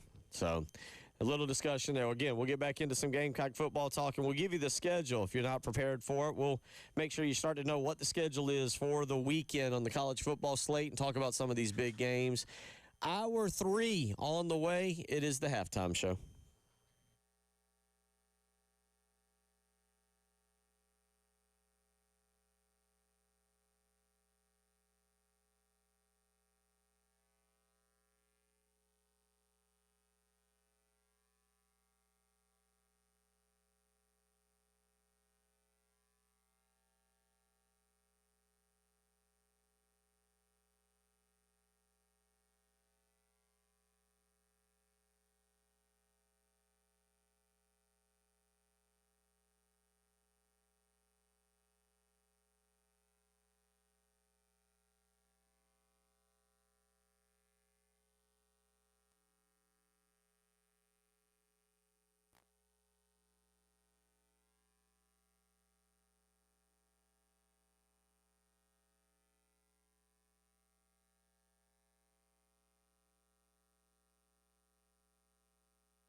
2 o'clock on a Wednesday here as we kind of cruise through anything you want to weigh in that we've discussed from today. Major League Baseball playoffs.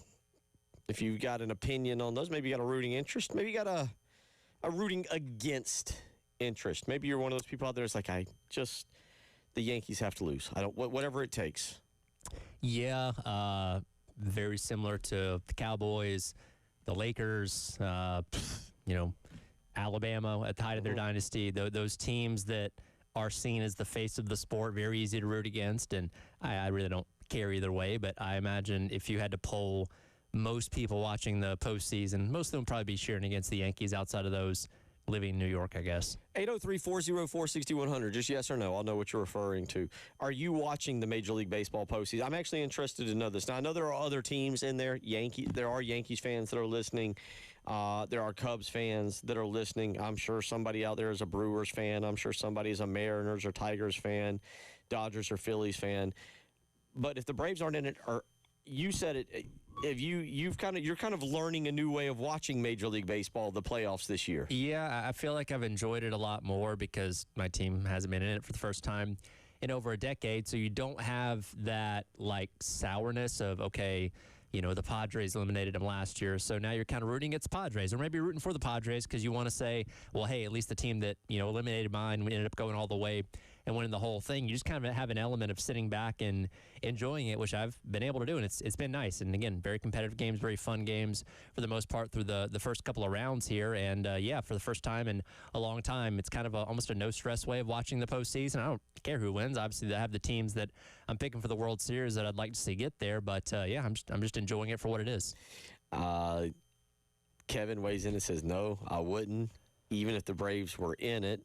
And then another texter goes with, I'm a hardcore Red Sox fan, and this Yankees drought is awesome. I wanted to keep going just to see more misery for the Yankees. Nick goes with, nope, he's not watching the baseball playoffs. 803-404-61. I'm interested to see our listeners out there, just yes or no. That's all you got to text in, yes or no. Are you watching the Major League Baseball playoffs? I go back, you mentioned that. So years ago, we're doing the morning show, and I'm sure you're familiar with the great Trey Dyson. Yeah. Who comes in, and this is about 2018, 2019. I think this is right after South Carolina's Final Four run in 2017. I think this is the year after, and then South Carolina doesn't make the NCAA tournament. And Dyson is sitting in here on a morning, and he gets upset, and he goes, well, I don't watch. He says, I don't get into the NCAA basketball tournament if South Carolina's not into it. And I was like, well, you're missing a really great event because for 40 years, that means you haven't really gotten to watch the NCAA. Sure. It's kind of like, look at the history. Like, you might want to still get into this thing because South Carolina basketball back then, and obviously even this day. But that's, I guess I learned from it that way, is to enjoy the postseason even when your team is not in it. The Yankees are in it. The Braves are my team as well. I got Brave season tickets and whatnot. But it doesn't affect me one way or the other. Maybe you're right. It's been more enjoyable to watch. Well, and I know I mentioned this last week when the postseason was starting, but baseball is a sport where if you're a fan of a team, like let's just say the Braves, 99% of the time you're watching your team. You'll see highlights, or maybe you'll watch a Sunday night baseball with another team, but for the most part, you're paying attention to that one team, and when you see these other teams is when your team is playing them, obviously, so you don't have quite the same connection with the entire league as, say, the NFL, which is a sport that we watch from beginning to end every single Sunday, and you got a pretty good idea of just about every team across the league. Same thing with college football and college basketball and all that kind of stuff as well, to where I feel like when you don't have a team to root for, it can be harder for a lot of people to get into the postseason because you may not know as many things about the teams that are playing because you just aren't used to watching them on a night-in, night-out basis. Okay. Yeah, I understand. But it's been a lot of fun. Again, Billy from Blythewood weighs in and says, yes, he's watching. Nick goes with March Madness. Yes, he'll watch. Major League Baseball, no. And then we got another texter going with no. So maybe some of y'all have tuned out. You ought to tune in. I'm telling you, there's some good storylines and just some fun players to be watching right now. No, sure. And you have I know what the votes have already been cast, but the debate of and Jack and I were having this debate this morning, Cal Raleigh versus Aaron Judge for, AL MVP, and both guys make very strong cases, and Aaron Judge has won it, multiple times. They're fatigued with him as Cal Raleigh being a catcher, such a great and unique story that they're going to give him the award, and we'll see what happens when they announce it, coming up here soon. And obviously, you have, what's going on with the Blue Jays and the great offenses of the Brewers and teams like that. So a lot of unique angles and storylines, of this one that, again, you're getting to see play out this week. So there we got that going. And again, as you just mentioned, a lot of fun. Vlad Guerrero is another guy not in the conversation for AL MVP. But like last night, he's just fun to watch. His swing. Sure. I don't like what he's doing to the Yankees. Stop pitching to him. Stop pitching to him. By the way, his slide into home where he jumped about 10 feet before the plate, I know that had to knock the wind out of him. That looked like it hurt watching it. Yeah. He was safe. So it worked, but man, you want to talk about a guy that lays it all out there. He's one of them. He's another one that's just fun to watch, just enjoyable. So, little Major League Baseball playoff discussion. South Carolina football yesterday, we've discussed a little bit the transfer of Michael Smith, and it raises the question to me based on what we know and what we saw. And this is the third time this has happened. The third, I think it's the third consecutive year that South Carolina has basically had a player decide that they want to redshirt, and South Carolina and Shane Beamer say, no, we're in charge here. We're going to be the one that decides whether you redshirt or not. And if you might play 5 snaps and you might play 20, but you're going to play because you're part of a rotation. Yeah, it's the classic case. And you mentioned the Xavier McLeod thing where he didn't want to travel to Missouri a couple years ago. We're like, hey, you're in our game plan. You're going to be on the field, and that may only be for 4 or 10 snaps, something like that, but you're factoring in to what we're going to do. And if you don't want to be a part of that, then you're going to have to obviously leave the program. And similar situation with Kamara last year, and obviously now with Michael Smith. And again, from a standpoint of how it affects things this year, considering the fact he hadn't played a ton this year, probably not noticeable. But when you think about the long-term effects of the tight end room, what your plan is for that going forward, because he was somebody that you thought was going to maybe be your number 1 tight end in the next year or so, you now have to address that in the portal with high school recruiting and all that kind of stuff to kind of fill that hole that he is leaving behind, because you are going to lose a couple of veterans in that room at the end of this year. So I agree with you, but again, to me, the big question becomes who is kind of in charge of who gets to make that decision. And maybe that's something that, I don't know, maybe it happens. Maybe it happens, but maybe that's something that Shane Beamer has to sit down with guys at the beginning of the year and go, okay, if we encounter this situation in October, I need to know what you want to do. Like, what do you want? I don't know how you have that conversation, but again, when it's the 3rd year in a row, and I don't think Shane Beamer's in the wrong. I want to be clear about that. I'm not trying to blame him and say he's in the wrong. He's well within his right to make the decision that he made. My question is, in this new era of college football where players now have power and have a little bit of say, if a player comes to you, Bengali Kamara last year, now you can also say, well, look, those guys were going to redshirt and they were going to transfer anyway. Okay, fine, whatever. Yeah. Cool. Whatever. But that part doesn't bother me. But in this new era of college football, who has the final say? I guess the coach has it, because if he's going to play you, he's going to play you. Like, I don't know how that exactly works. Hey, Smith, get out there. No, I'm not going. Know, whatever happens. But I guess to my point on that is, here we are, and it's a new era of college football, whereas 20 years ago, Lou Holtz or Steve Spurrier would have just looked at someone. Steve Spurrier would have been like, if you got to go ahead. We don't care to have you. Yeah. But Lou Holtz could have said, no, you can't go here. You can't go there. You're going to have to sit out a year. And I almost wonder, and I don't know if Shane would ever address this or not, and obviously this news came out yesterday after his press conference, so nobody knew about it to ask him about it yesterday. Maybe he'll get asked on Carolina Calls coming up tomorrow night with Todd Ellis. But I almost wonder if this is something that you haven't really addressed before the season, because this is a relatively new phenomenon in college football, with players having the ability to call their own shot trying to redshirt themselves. And again, it's happened in a way, hold a team hostage. In a way, hold a team hostage. So I don't know if in the meetings before the season starts, at any point he says, hey, if you want to redshirt yourself, here's what's going to happen. Here's how the conversation is going to go, and we're going to show you the door. I don't know if he's done that or not. Now, maybe the fact that it's happened with one player every single year in the past 3 years, maybe you do start to address that going forward. So nobody goes into those situations with the wrong idea that they're going to get something out of this that they're not going to get. maybe you do that going forward. But I don't know if he's even felt the need to make that a statement before the season starts or not. I'm with you. I just, and again, it's not, I'm not, don't, no, this is not a South Carolina issue. It's a college football issue. We're discussing it because of what happened here. And again, I want to be very clear on this. I'm not saying Shane Beamer's in the wrong. I'm not saying Michael Smith's in the wrong. Right. To me, it is a legitimate question of who has the upper hand and who gets to make the decision. Yeah. Who gets to make the call on whether you're redshirting or not. Yeah, and this isn't an indictment on Michael Smith as a person or anything like that. And we don't know the guy personally. We just know what we've seen on the field and what we've heard and stuff like that. And again, going back to what Beamer said a couple weeks ago, didn't seem like they were seeing what they needed to out of him in practice to warrant more playing time. He felt like that he should get more playing time anyway, maybe to some degree, and wanted to redshirt to preserve that eligibility, whether that be here or going somewhere else. And again, Beamer said, hey, if you're going to do this, you're going to have to go somewhere else. Portal opens up at the beginning of January. Good luck to you. And again, there's no ill will in saying, well, I hope you fail or I hope you fall on your face. But it's like, hey, if you don't want to be a part of this, then you're going to have to go out there on your own and figure it out, because if you're in the building, if you're a part of this team, you're going to play if we need you to play. So that was the football news from yesterday. There was massive softball news. Sometimes it gets covered up a little bit, but Aspen Boulware makes her commitment to the University of South Carolina. Well, why is that important?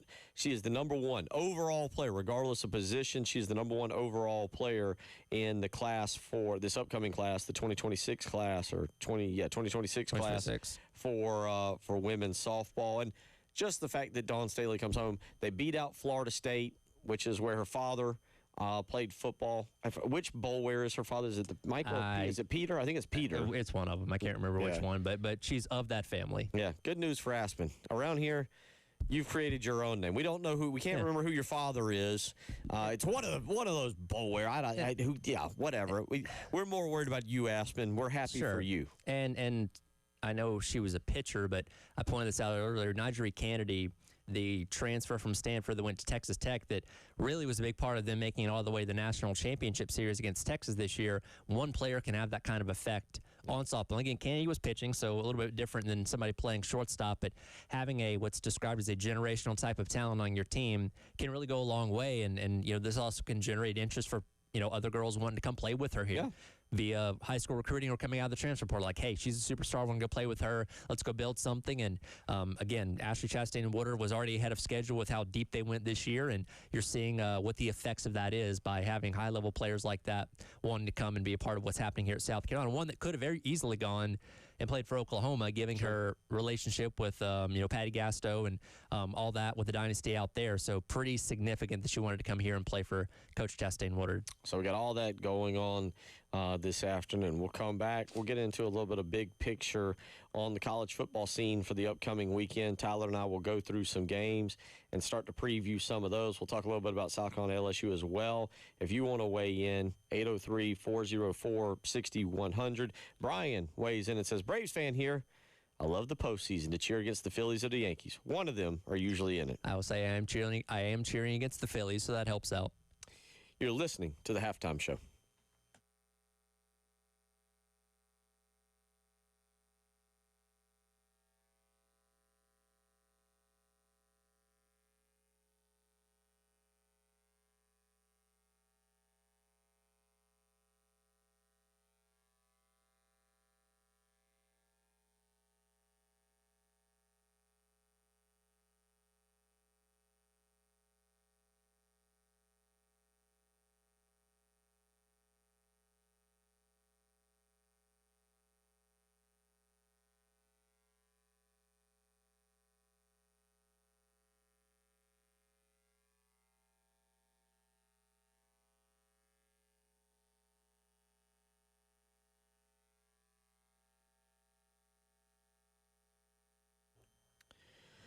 Bill Gunner for Old Timey Meat Market. Man, we're about to break down the college football schedule for you this coming weekend. But what I need to break down first for you is all the great items that are at Old Timey Meat Market that you need to go and pick up to make your weekend menu absolutely delicious. If you're going to have great college football, you got to have great food. And at Old Timey Meat Market, you can stop by one of their 3 locations, St. Andrews Road in Irmo, the South Congaree store, or the one that you'll normally see me hanging out at, the Lexington store. And you can pick up an incredible cut of steak. They got the absolute best cuts of steak, but maybe you want to go with the Italian chicken skewers. Let me tell you, 2 or 3 of those will feed a whole family, and trust me, I've done that many a time. Maybe you want to go with some seafood, well, salmon or tuna. Old Timey Meat Market has the absolute best cuts. Trust me when I say this, your weekend menu starts with a trip to Old Timey Meat Market. Tell them Bill Gunner sent you.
Coming up on Saturday, we got football. We got lots of football. We got good football. And you can go to O'Hara's in Lexington and hang out with Tyler Head starting at 2:30 for the Gamecocks game day pregame show. You can hear him. You can look at the TVs. I suggest the wings there. I'm a big fan. O'Hara's in Lexington, being in Lexington and being out that way. I've been there. It's different menus for me, and we're coming up on pot roast season. I actually had their pot roast for the first time a couple weeks ago. It was really good. It is incredible. Now, I will say to me, and this is me being quirky. I can't speak for Tyler. I can't speak for anybody else. Pot roast is a December, January, February meal. Good comfort food. Yes. So, and I can tell you there is many a times I have ordered takeout from O'Hara's, and it has been pot roast and taking it to the house on a nice cold January night. But you can go hang out 2:30 on Saturday for Gamecocks Game Day Live. 131 Main Street in Lexington. They got TVs. You can listen to Tyler talk. You can harass him a little bit and discuss the South Carolina LSU game. So get out there and do that. And Tyler, let me sake of transparency here. All right. Again, everybody knows kind of what's going on with me health-wise and or what I've gone through and everything. So it's been a different football season for me with how I've consumed college football, right? Sure. I can honestly say I've literally watched more college football probably than I ever have. I've been to one Carolina game. I'm going to go to Oklahoma. My plan is to go to Oklahoma in 2 weeks. But, again, for the sake of transparency, because I'm going to ask you this here in a second, and it's going to lead into this weekend, I have literally watched football from noon until whatever AM hour some random West Coast game goes off the television. I've watched a lot. I've got 2 TVs set up in the bedroom. I've even put a third in there. There's football watching. It feels to me, and this might be because I'm watching more, okay, we are having the best college football season that I've ever had, like watching that. And I'm obviously excluding South Carolina. It'd be great if they were 5-0. Sure. But I'm talking about in terms of games. I'm talking in terms of schedules, because this coming weekend, like 2 weeks ago, we were like, what a weekend. Whoa, block everything out. Tell somebody else they're dealing with the kids. You sit down and you don't move when you watch football. Last weekend turned into an incredible weekend. And this weekend, and I'll go through the schedule. We'll start going through the schedule in a minute.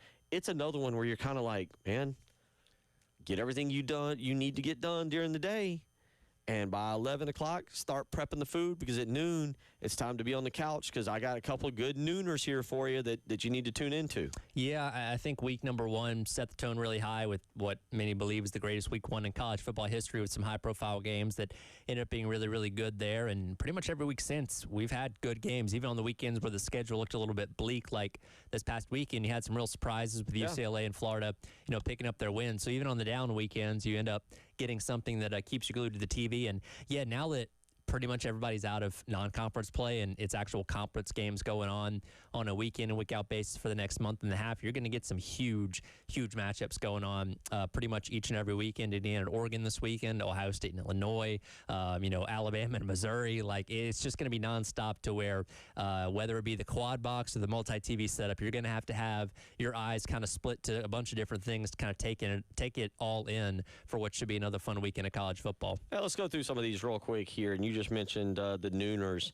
Again, you get going there, and both South Carolina and Clemson play at 7:30. So Gamecock and Tiger fans, you got a chance to hit the pumpkin patch or whatever, corn maze in the morning. Don't get lost in the corn maze like I did. That makes it hard to be home by noon. I will say that. So glad you got out. I did. Glad you got out. Took a while. But noon, you just mentioned at Fox, Ohio State and Illinois, and at noon on ABC, Alabama and Missouri. Those are going to be Alabama number 8, Missouri number 14. That one in Missouri, too, we were just looking up. Ahmad Harvey was on television there. They were interviewing him. He wasn't smiling. He looked like he was ready to hit an Alabama defender already. Those are going to be 2 really fun games. Yeah.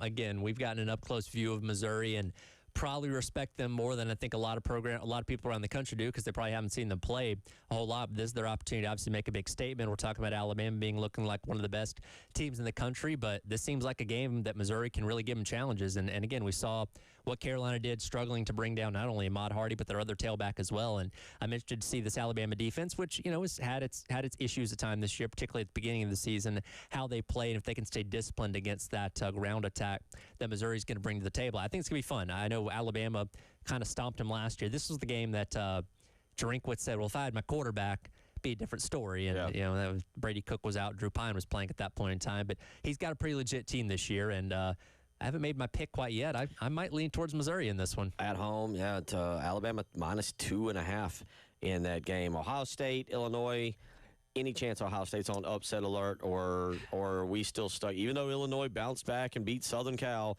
are we still kind of looking at Illinois as the team that got just absolutely bludgeoned by Indiana? Yeah, I can't shake that from my memory quite yet. And look, Ohio State has been handling their business. I watched a little bit of their game against Minnesota over the weekend, where Minnesota got an early 3-0 lead, and then Ohio State just slaughtered them from there. They've been handling their business very quietly, almost to the point where it's not entertaining to watch because they're just so efficient at what they're doing. Obviously, high-level talent all around them on offense and defense. And being on the road, that's a challenge, obviously, and Brett Bielema is a good coach, as much as we don't like the guy around here. So I'm interested to see how he has his team queued up for that game, and they obviously had a great, comeback win over, Southern Cal a couple weeks ago. But, I'd lean towards still Ohio State being the standard until proven otherwise. Two other ranked teams in the early game window. Number 25, Florida State will host Pittsburgh. They are a 10.5-point favorite. They're in Tallahassee, and kind of one of those odd games. This is where Mississippi had to go out and find another opponent. Yep. Because Wake Forest said, "No mas, no more. Don't hurt us anymore." Washington State comes to the Grove. That's kind of just an odd, okay, yeah, but cool. That's a non-conference game. I know it was out of necessity. I like that. That's cool. That would be fun. Sure. This, to me, is a classic, and I put Trinidad Chambliss in my mix for the Heisman when we talked about this last week. This is a classic game where he could maybe go out there and pad his stats a little bit. And, again, he's missed a couple games from not being the starter at the beginning of the season. But, just go out there and put up some good numbers to kind of solidify his case a little bit more. And, don't let anybody get hurt because they got some challenges coming up here. Then you go to the 3:30 slate, and this is where it gets a lot of fun. Now, chalk me up.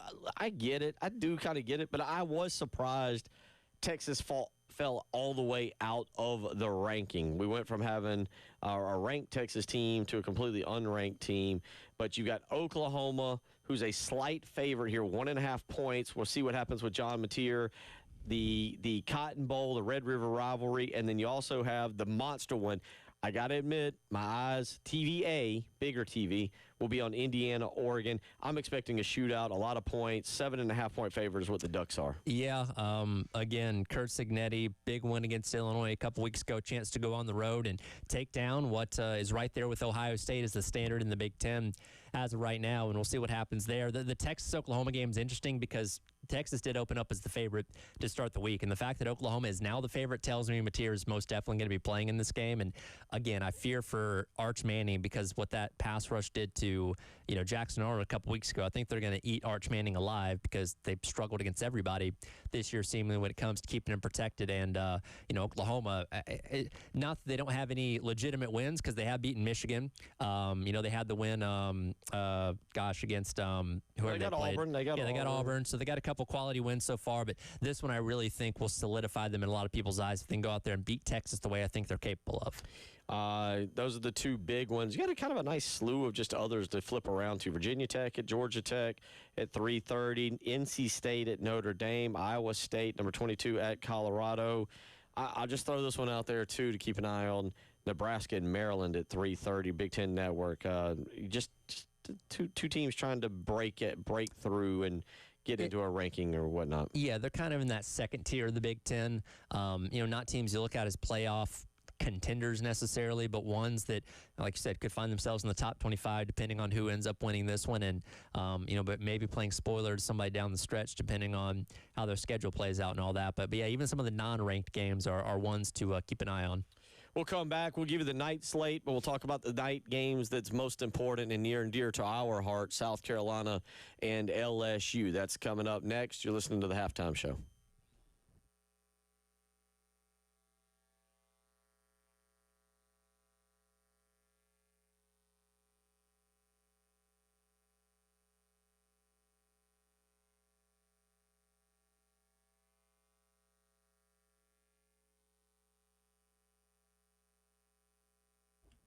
All right, here for our friends over at Tilly's Warehouse, the first wine and spirits store in 5 Points in 20 years. Locally family-owned and operator over there on Green Street, right behind the Salty Nut Cafe in the old Pavlov's building. I've told you about it before. They've got everything you could want for your beverage needs. They got G4 tequila. They have the Garnet Black vodka that 25% of proceeds go to the Garnet Trust and benefits South Carolina's NIL Collective, they have high noons and sun cruisers by the case, or you can grab some stuff right by the checkout with those ready-to-drink options as well. They also have a Class B license, so if you're a restaurant or bar in the area needing to fill up, they've got you covered and can sell to you. You can stay connected with them on Instagram and Facebook, or you can visit their website at tillyswarehouse.com for more information and discover why Tilly's is your new must-visit spot over in 5 Points.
Again, reminder, go to the website, 1075thegame.com, click on Sweet Deals, purchase your 2025 Fall Craft Beer Card today. It's just $59. You can afford that. It's a savings of around $300. And then you know what?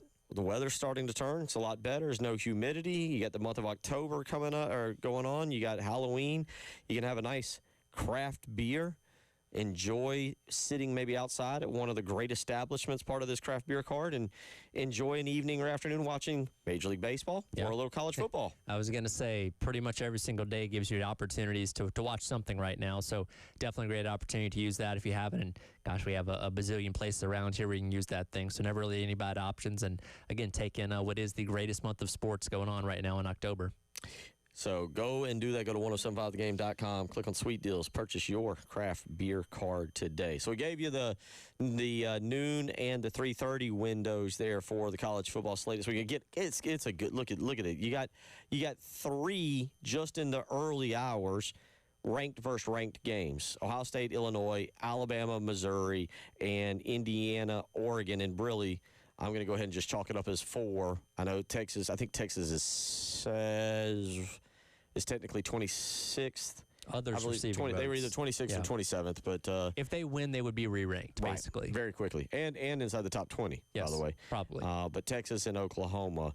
The night slate. So I know most of you will be getting ready for South Carolina and LSU. By the way, real quick, going back to that early slate, 4:15 SEC Network. Yeah, count me invested in Bobby Petrino. The new era, the old new era, I guess. The old new era. But old Bobby just out there scheming how to get this Arkansas job. I'm pretty sure there's no other coach who has had 2 college, like, how do you want to phrase that? The same job twice, like Bobby would have with Louisville and with Arkansas. Do you think there's anything in his bag of tricks that he's not pulled out yet, anticipating he was going to become the interim head coach, that we just see him throw the kitchen sink at Tennessee on Saturday? I think he's got some stuff. Because they got capable talent on offense. They've got Taylor Green is a very effective quarterback. Can they stop Tennessee? Yeah, that's the thing, is can they slow down that Tennessee offense that wants to run up and down the field on you and hit you with explosive plays? Like, if they win, it's going to be a shootout. Yeah, over-under set at 68.5. Yeah, sounds about right. 11.5 points is what Tennessee is favored by in there. That's the 4:15 game on the SEC Network, and count me in. That doesn't count as a ranked versus ranked game, but the return of Bobby P. It's worth a quarter of watching. I can tell you that. It's worth it. 4:15 being flipped over to see the start of that. And it's a reminder that no matter how morally bankrupt you may be, as long as you win, you'll get your opportunities. You get chances, yeah. If you can coach some ball plays. Shout out to Coastal Carolina, our good friends down there, Tim Beck and the whole crew. They will host at 7 o'clock on ESPN Plus at Brooks Stadium, Louisiana Monroe this coming weekend. Coastal, Tyler, we don't talk much Coastal. Need to do that a little bit more. I've had Tim Beck on a program before, had Chance Miller and plenty of other people, but they're 2-3 on the season. They are coming off a loss to Old Dominion that was ugly, 47-7.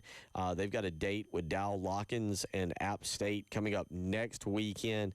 But right now, they're just struggling here and not getting things going the way I think they would want. Yeah, and obviously that's a team you're going to see later on in the year in your penultimate game right before you play Clemson. So definitely something worth paying attention to. And obviously you have a lot of tests between now and then that you have to worry about first. But certainly going to keep an eye on the Chanticleers and see what's going on with them as much as possible leading up to that game in November. So again, that's 7 o'clock on ESPN Plus. The big games of the night again doesn't count as a ranked versus ranked game because Florida's not ranked, but. Tyler, all right, Florida Gators, can they build off of what they did, or was that your Billy Napier flash in the pan? They go to Texas A&M. A&M's a 7.5-point favorite on Saturday night, ESPN. I can't say that I'm a believer in A&M yet. And now, look, they had a pretty impressive win against Mississippi State this past weekend, a Mississippi State team that I think has surprised all of us with how well they started the season, and darn near should have beaten Tennessee a couple weeks ago for that game that went into overtime. You obviously get the game at home, which is a big benefit. That's a pretty small line, 7.5, which makes you believe that Vegas is pretty high on the Gators' ability to make this game close. And that's the thing, is the Gators have a good defense. As we saw last week against Texas, is okay, what version of DJ Lagway we're going to get? We're going to get the guy that was efficient enough against Texas last weekend, or the guy that threw 5 picks against LSU 2 weeks ago, which we don't really know. And that's kind of been the Achilles heel to this Florida team, is their inefficiencies on offense, despite the fact their defense is playing well. And this game has the ability to show you how fluid everything is in Gainesville, because, and I know there are a lot of fans rooting against him this past weekend to lose and get fired, but you went from saving your butt against Texas to maybe being right back on the hot seat if you lose this game pretty sizably to A&M this upcoming weekend, even though A&M is the number 5 team in the country and there's no shame in losing that game. But that's how quickly things go back and forth when you're in a situation like Billy Napier is in at Florida. It's not a top 25 showdown game, and maybe I'm being a little dramatic on this, but to me, this is almost like a prove-it game. If Texas A&M wins, especially if they win convincingly, I'm going to be like, okay, I buy you now. I buy because I just it does it. Well, and I think part of it with A&M is they've hired a coach who's quiet. Yes, he's not Kevin Sumlin and flashy and loud. He's not Jimbo Fisher, who's a fast talker and is loud. Elko goes about doing his business. They're winning kind of with defense more so than offense, and I think that's what A&M always needed. But for some reason, I'm not buying. And also, I have PTSD. Oh, you're supposed to be really good? You came to Columbia last year and we smashed you by 24. Yeah, and I think we all, the jokes about Texas A&M being 8-4 are very legit because they always end up being that way, just like last year when they came in here with only one loss and the number 10 team in the country, and Carolina handled them, pretty routinely in that game. So you're kind of waiting for that other shoe to drop. Like, okay, there's the A&M that we see every single year that kind of reverts back to being that, 5th to 6th team in the SEC as opposed to being a top dog. But if you can handle this Florida team that is very good on defense, beat them pretty soundly, then I think more people will. And again, they beat Notre Dame a couple weeks ago in that wild game, so they do have quality wins on their resume up to this point, and Mississippi State's not a team to shake a stick at by any means, but you have an opportunity to continue to garner some respect, despite the fact you're the number 5 team in the country, because I don't think people are ready to believe in A&M just yet, and this win could do a little bit in pushing people in that favor. Well, we've seen them jump up and bite people. Sure. And still go 8-4. Yeah. So beating Notre Dame didn't make me go, oh, yeah, they're legit. Yeah. Your over-under of the week, 35.5 for Iowa, Wisconsin. That's a lot of running of the football. Wisconsin's trying to be different. Luke Fickell's in trouble, but I'll just throw that out there real quick. Yeah. Does either team get to 20? Wisconsin has the best chance, and they are not going to win. So I highly doubt it. Napier's a dead man walking, but so is Fickell. I mean, that's crazy. We'll probably revisit that next week as we kind of hit what's legitimately the halfway point of the season. I don't know how to describe what's happened with Luke Fickell. It almost doesn't make sense, right? Because he's somebody that's been in the Big Ten before, had success at Cincinnati. It should have worked, and it's just not working. Also, you got Texas Tech, number 9. We'll talk, again, midway point of the season next year. We'll talk more about the Red Raiders. They get Kansas. Caden's got Jaden Daniels, and he's good enough that's a puncher's chance where he all of a sudden starts running around and throwing passes everywhere. But Red Raiders are 14.5-point favorites. That'll be 7:30 on Fox. That brings us to one of the other really good old-school rivalries on Saturday night, 7:30 ABC, Georgia and Auburn. Clean old-fashioned hate. This is an Auburn team that is once again not living up to the potential that they had coming into the year. There was a belief that, hey, Hugh Freeze is going to get Jackson Arnold right. This offense is going to really take off, and it just hasn't happened. They've struggled on the offensive line. Jackson Arnold's holding on the ball too long, and Georgia's pass rush isn't as dominant as like Oklahoma's was a couple weeks ago, but I'm interested to see how they do against a struggling offensive line like Auburn. Georgia can obviously run the ball pretty well this year. We'll see what Gunnar Stockton can do at quarterback, but here's the thing. You're on the road at Jordan-Hare Stadium. Weird things always happen there. Last time they played there 2 seasons ago, took Brock Bowers in a late heroic touchdown to pull away and pick up the victory against Auburn. When they play at home, they're always a dangerous team, and I'm interested to see how this one goes on Saturday. There's a feeling, I mentioned this earlier, that we're writing Georgia off because of a 3-point loss to Alabama. It's kind of like, they're back burner. They're back burner. We'll see what happens if they can kind of reestablish their name on Saturday night. Michigan, Southern Cal in a helmet game, essentially. Yeah. 2 great logos. Michigan, number 15 in the country. Michigan, Southern Cal favored in that by 2.5 out at the Coliseum. Yeah, we'll see how travel affects Michigan, like it did Penn State this past weekend. If that ends up being an excuse, I'm still not completely sold on Southern Cal. They've made improvements. I still don't buy them as being a legit contender in the Big Ten just yet. Though winning this game could change that a little bit. And then, of course, South Carolina and LSU and Clemson and Boston College. We'll come back. We'll let you hear a little bit of Clayton White, just what he had to say today, and we will wrap up the halftime show. Captain Dave Adair has guided us through. Tyler Head, Bill Gunner. You're listening to the halftime show.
Yeah, you don't want to dig yourself out of a hole. Now, they did it last year when they came in here. They dug themselves out of, 17-0, I think, and then they dug themselves out of a hole going into the fourth quarter when they had taken the lead, and then we came back and took it again going into the fourth. So they did it. It's not going to be easy. It's going to be a 60-minute game on Saturday night, and they're going to make plays. We're going to make plays. There's going to be momentum shifts and adversity that we face, and key for us is just going to be to continue to just play and get better as the game goes. But certainly when you go on the road and when you're going into a hostile environment like we are on Saturday night, you want to get off to a good start and not allow that crowd to get even more into it because of how successful LSU is playing. Those are the words yesterday of the one and only Shane Beamer addressing, getting off to a fast start on Saturday night. And again, we'll address more of this tomorrow, certainly on Friday. And Tyler, though, that's a good point, man. South Carolina's not built to get behind. Yeah. LSU right now is not mentally built, I think, to get behind. I think South Carolina's mentally if this makes sense, I think South Carolina's the mentally tougher team. But LSU is just right now the better team in terms of if something happened, sure, they can get things clicking and going. Definitely so. And I brought this point up yesterday, and Beamer, alluded to that environment and how tough those fans are going to be, obviously, where if you can manage, and Shula's done a phenomenal job with his opening drives and scripted drives, being able to score, you get an early touchdown on your opening drive, you can force LSU to punt. You go down, and let's say you get a field goal and go up 10-0 and force LSU into a 3-and-out. You can turn that crowd against them pretty quickly because they're already frustrated. Again, I went through their message boards yesterday, and, everybody's talking about the offense. What's wrong with Nussmeier? We need a new OC. Brian Kelly's not doing this. The run game's not doing that. They're at a fever pitch right now in terms of where their offense is going into this bye week. So if you can take the crowd out of this early in the game by holding their offense at bay and scoring yourself, you can really take the crowd out of this. And that could be a huge factor in how 4 quarters end up going on Saturday. They're going to score some points, and Carolina will probably score some points as well. But getting an early lead on them for a team that, again, doesn't score at a high clip like LSU does could end up being the key in this game.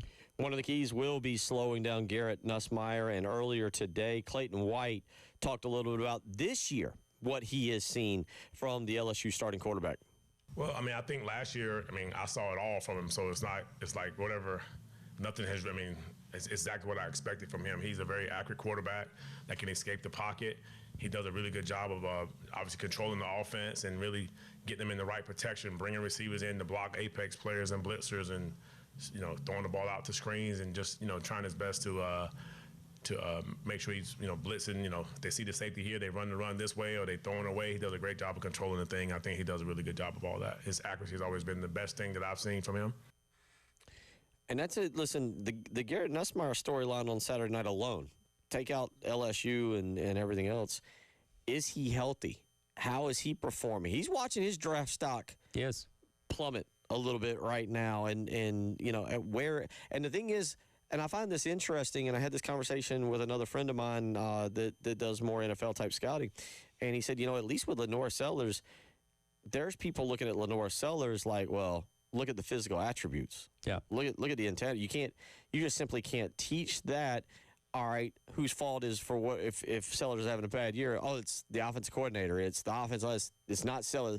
It's like the NFL's willing to bypass anything that Sellers is doing and be like, we just got to get our hands on him. Yeah. Nussmeier, they're like, yeah, that product, he has to do it mentally and he has to do it with his arm. But if he's not healthy and if he's struggling, maybe there's a flaw to the system. And again, we're not going to know the full health of him until he gets out there on the field this upcoming weekend. I don't know if we'll know then. Yeah, we may not even know then. Again, it's one of those things that injury-wise you don't really see until it's actually out there. And if he starts taking deep shots and hitting on those, and you'll say, okay, well, he's probably back to being the Garrett Nussmeier from a year ago. But if he's the one we've seen through 5 games, that gives you a really good chance in this game because they don't have a lot of things on offense to hang their hat on as of right now, and their offensive line isn't the best. They've had some injuries up there and rotating some guys on the offensive line, so you feel like you can hopefully pin your ears back and take advantage of that and keep him under duress the entire game and force him to try and beat you with his arm, which is something he's not really been able to do this year. One of the things that Shane Beamer addressed for South Carolina yesterday is the flip side of that, South Carolina's offense. And here is Shane Beamer. These are some good questions asked. This is Shane talking about what a balanced offense looks like in his opinion. Here's what he said yesterday. The ability to run and throw both when needed, meaning you can run the ball. Is it 50-50? No. Some weeks defenses are going to say we're going to put 9 guys up there, and you've got to be able to throw the ball and make plays. And you've got to be able to throw it. There's going to be teams that say we're going to rush 3 and drop 8, or play a too high structure with 2 deep safeties and dare you to run it, and you've got to be able to run it. So I think every week is different, David. It's not 50-50 to me. It's the ability to run when you need to run and throw when you need to throw. We will address all of that more tomorrow as we really get close to game time, and we'll have our first weekly injury report to kind of gauge what the health of South Carolina is coming out tonight about 8 o'clock. Availability report. We're not allowed to call it an injury report. Good point. New rule. All right. Last thing I'll wrap up with. So I'm trying, and I don't want to give spoilers. Yeah. Episode 3 of Chad Powers dropped last night. Okay. And now it's more of like a sitcom show. Not a sitcom show. It's more like a network show. It was about 27 minutes. A little bit of a disappointment. Okay. Right? So a little bit of a disappointment. We're turning on in that. the wrong direction. I don't think they know where they want to go with that show. Okay.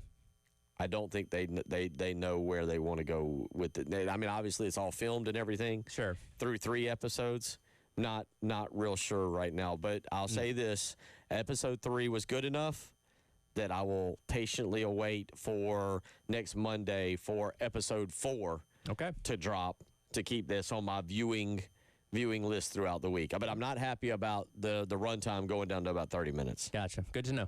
We'll come back tomorrow and have a blast. I hope you all have a great rest of the afternoon. Be safe. Get home safely. Take care.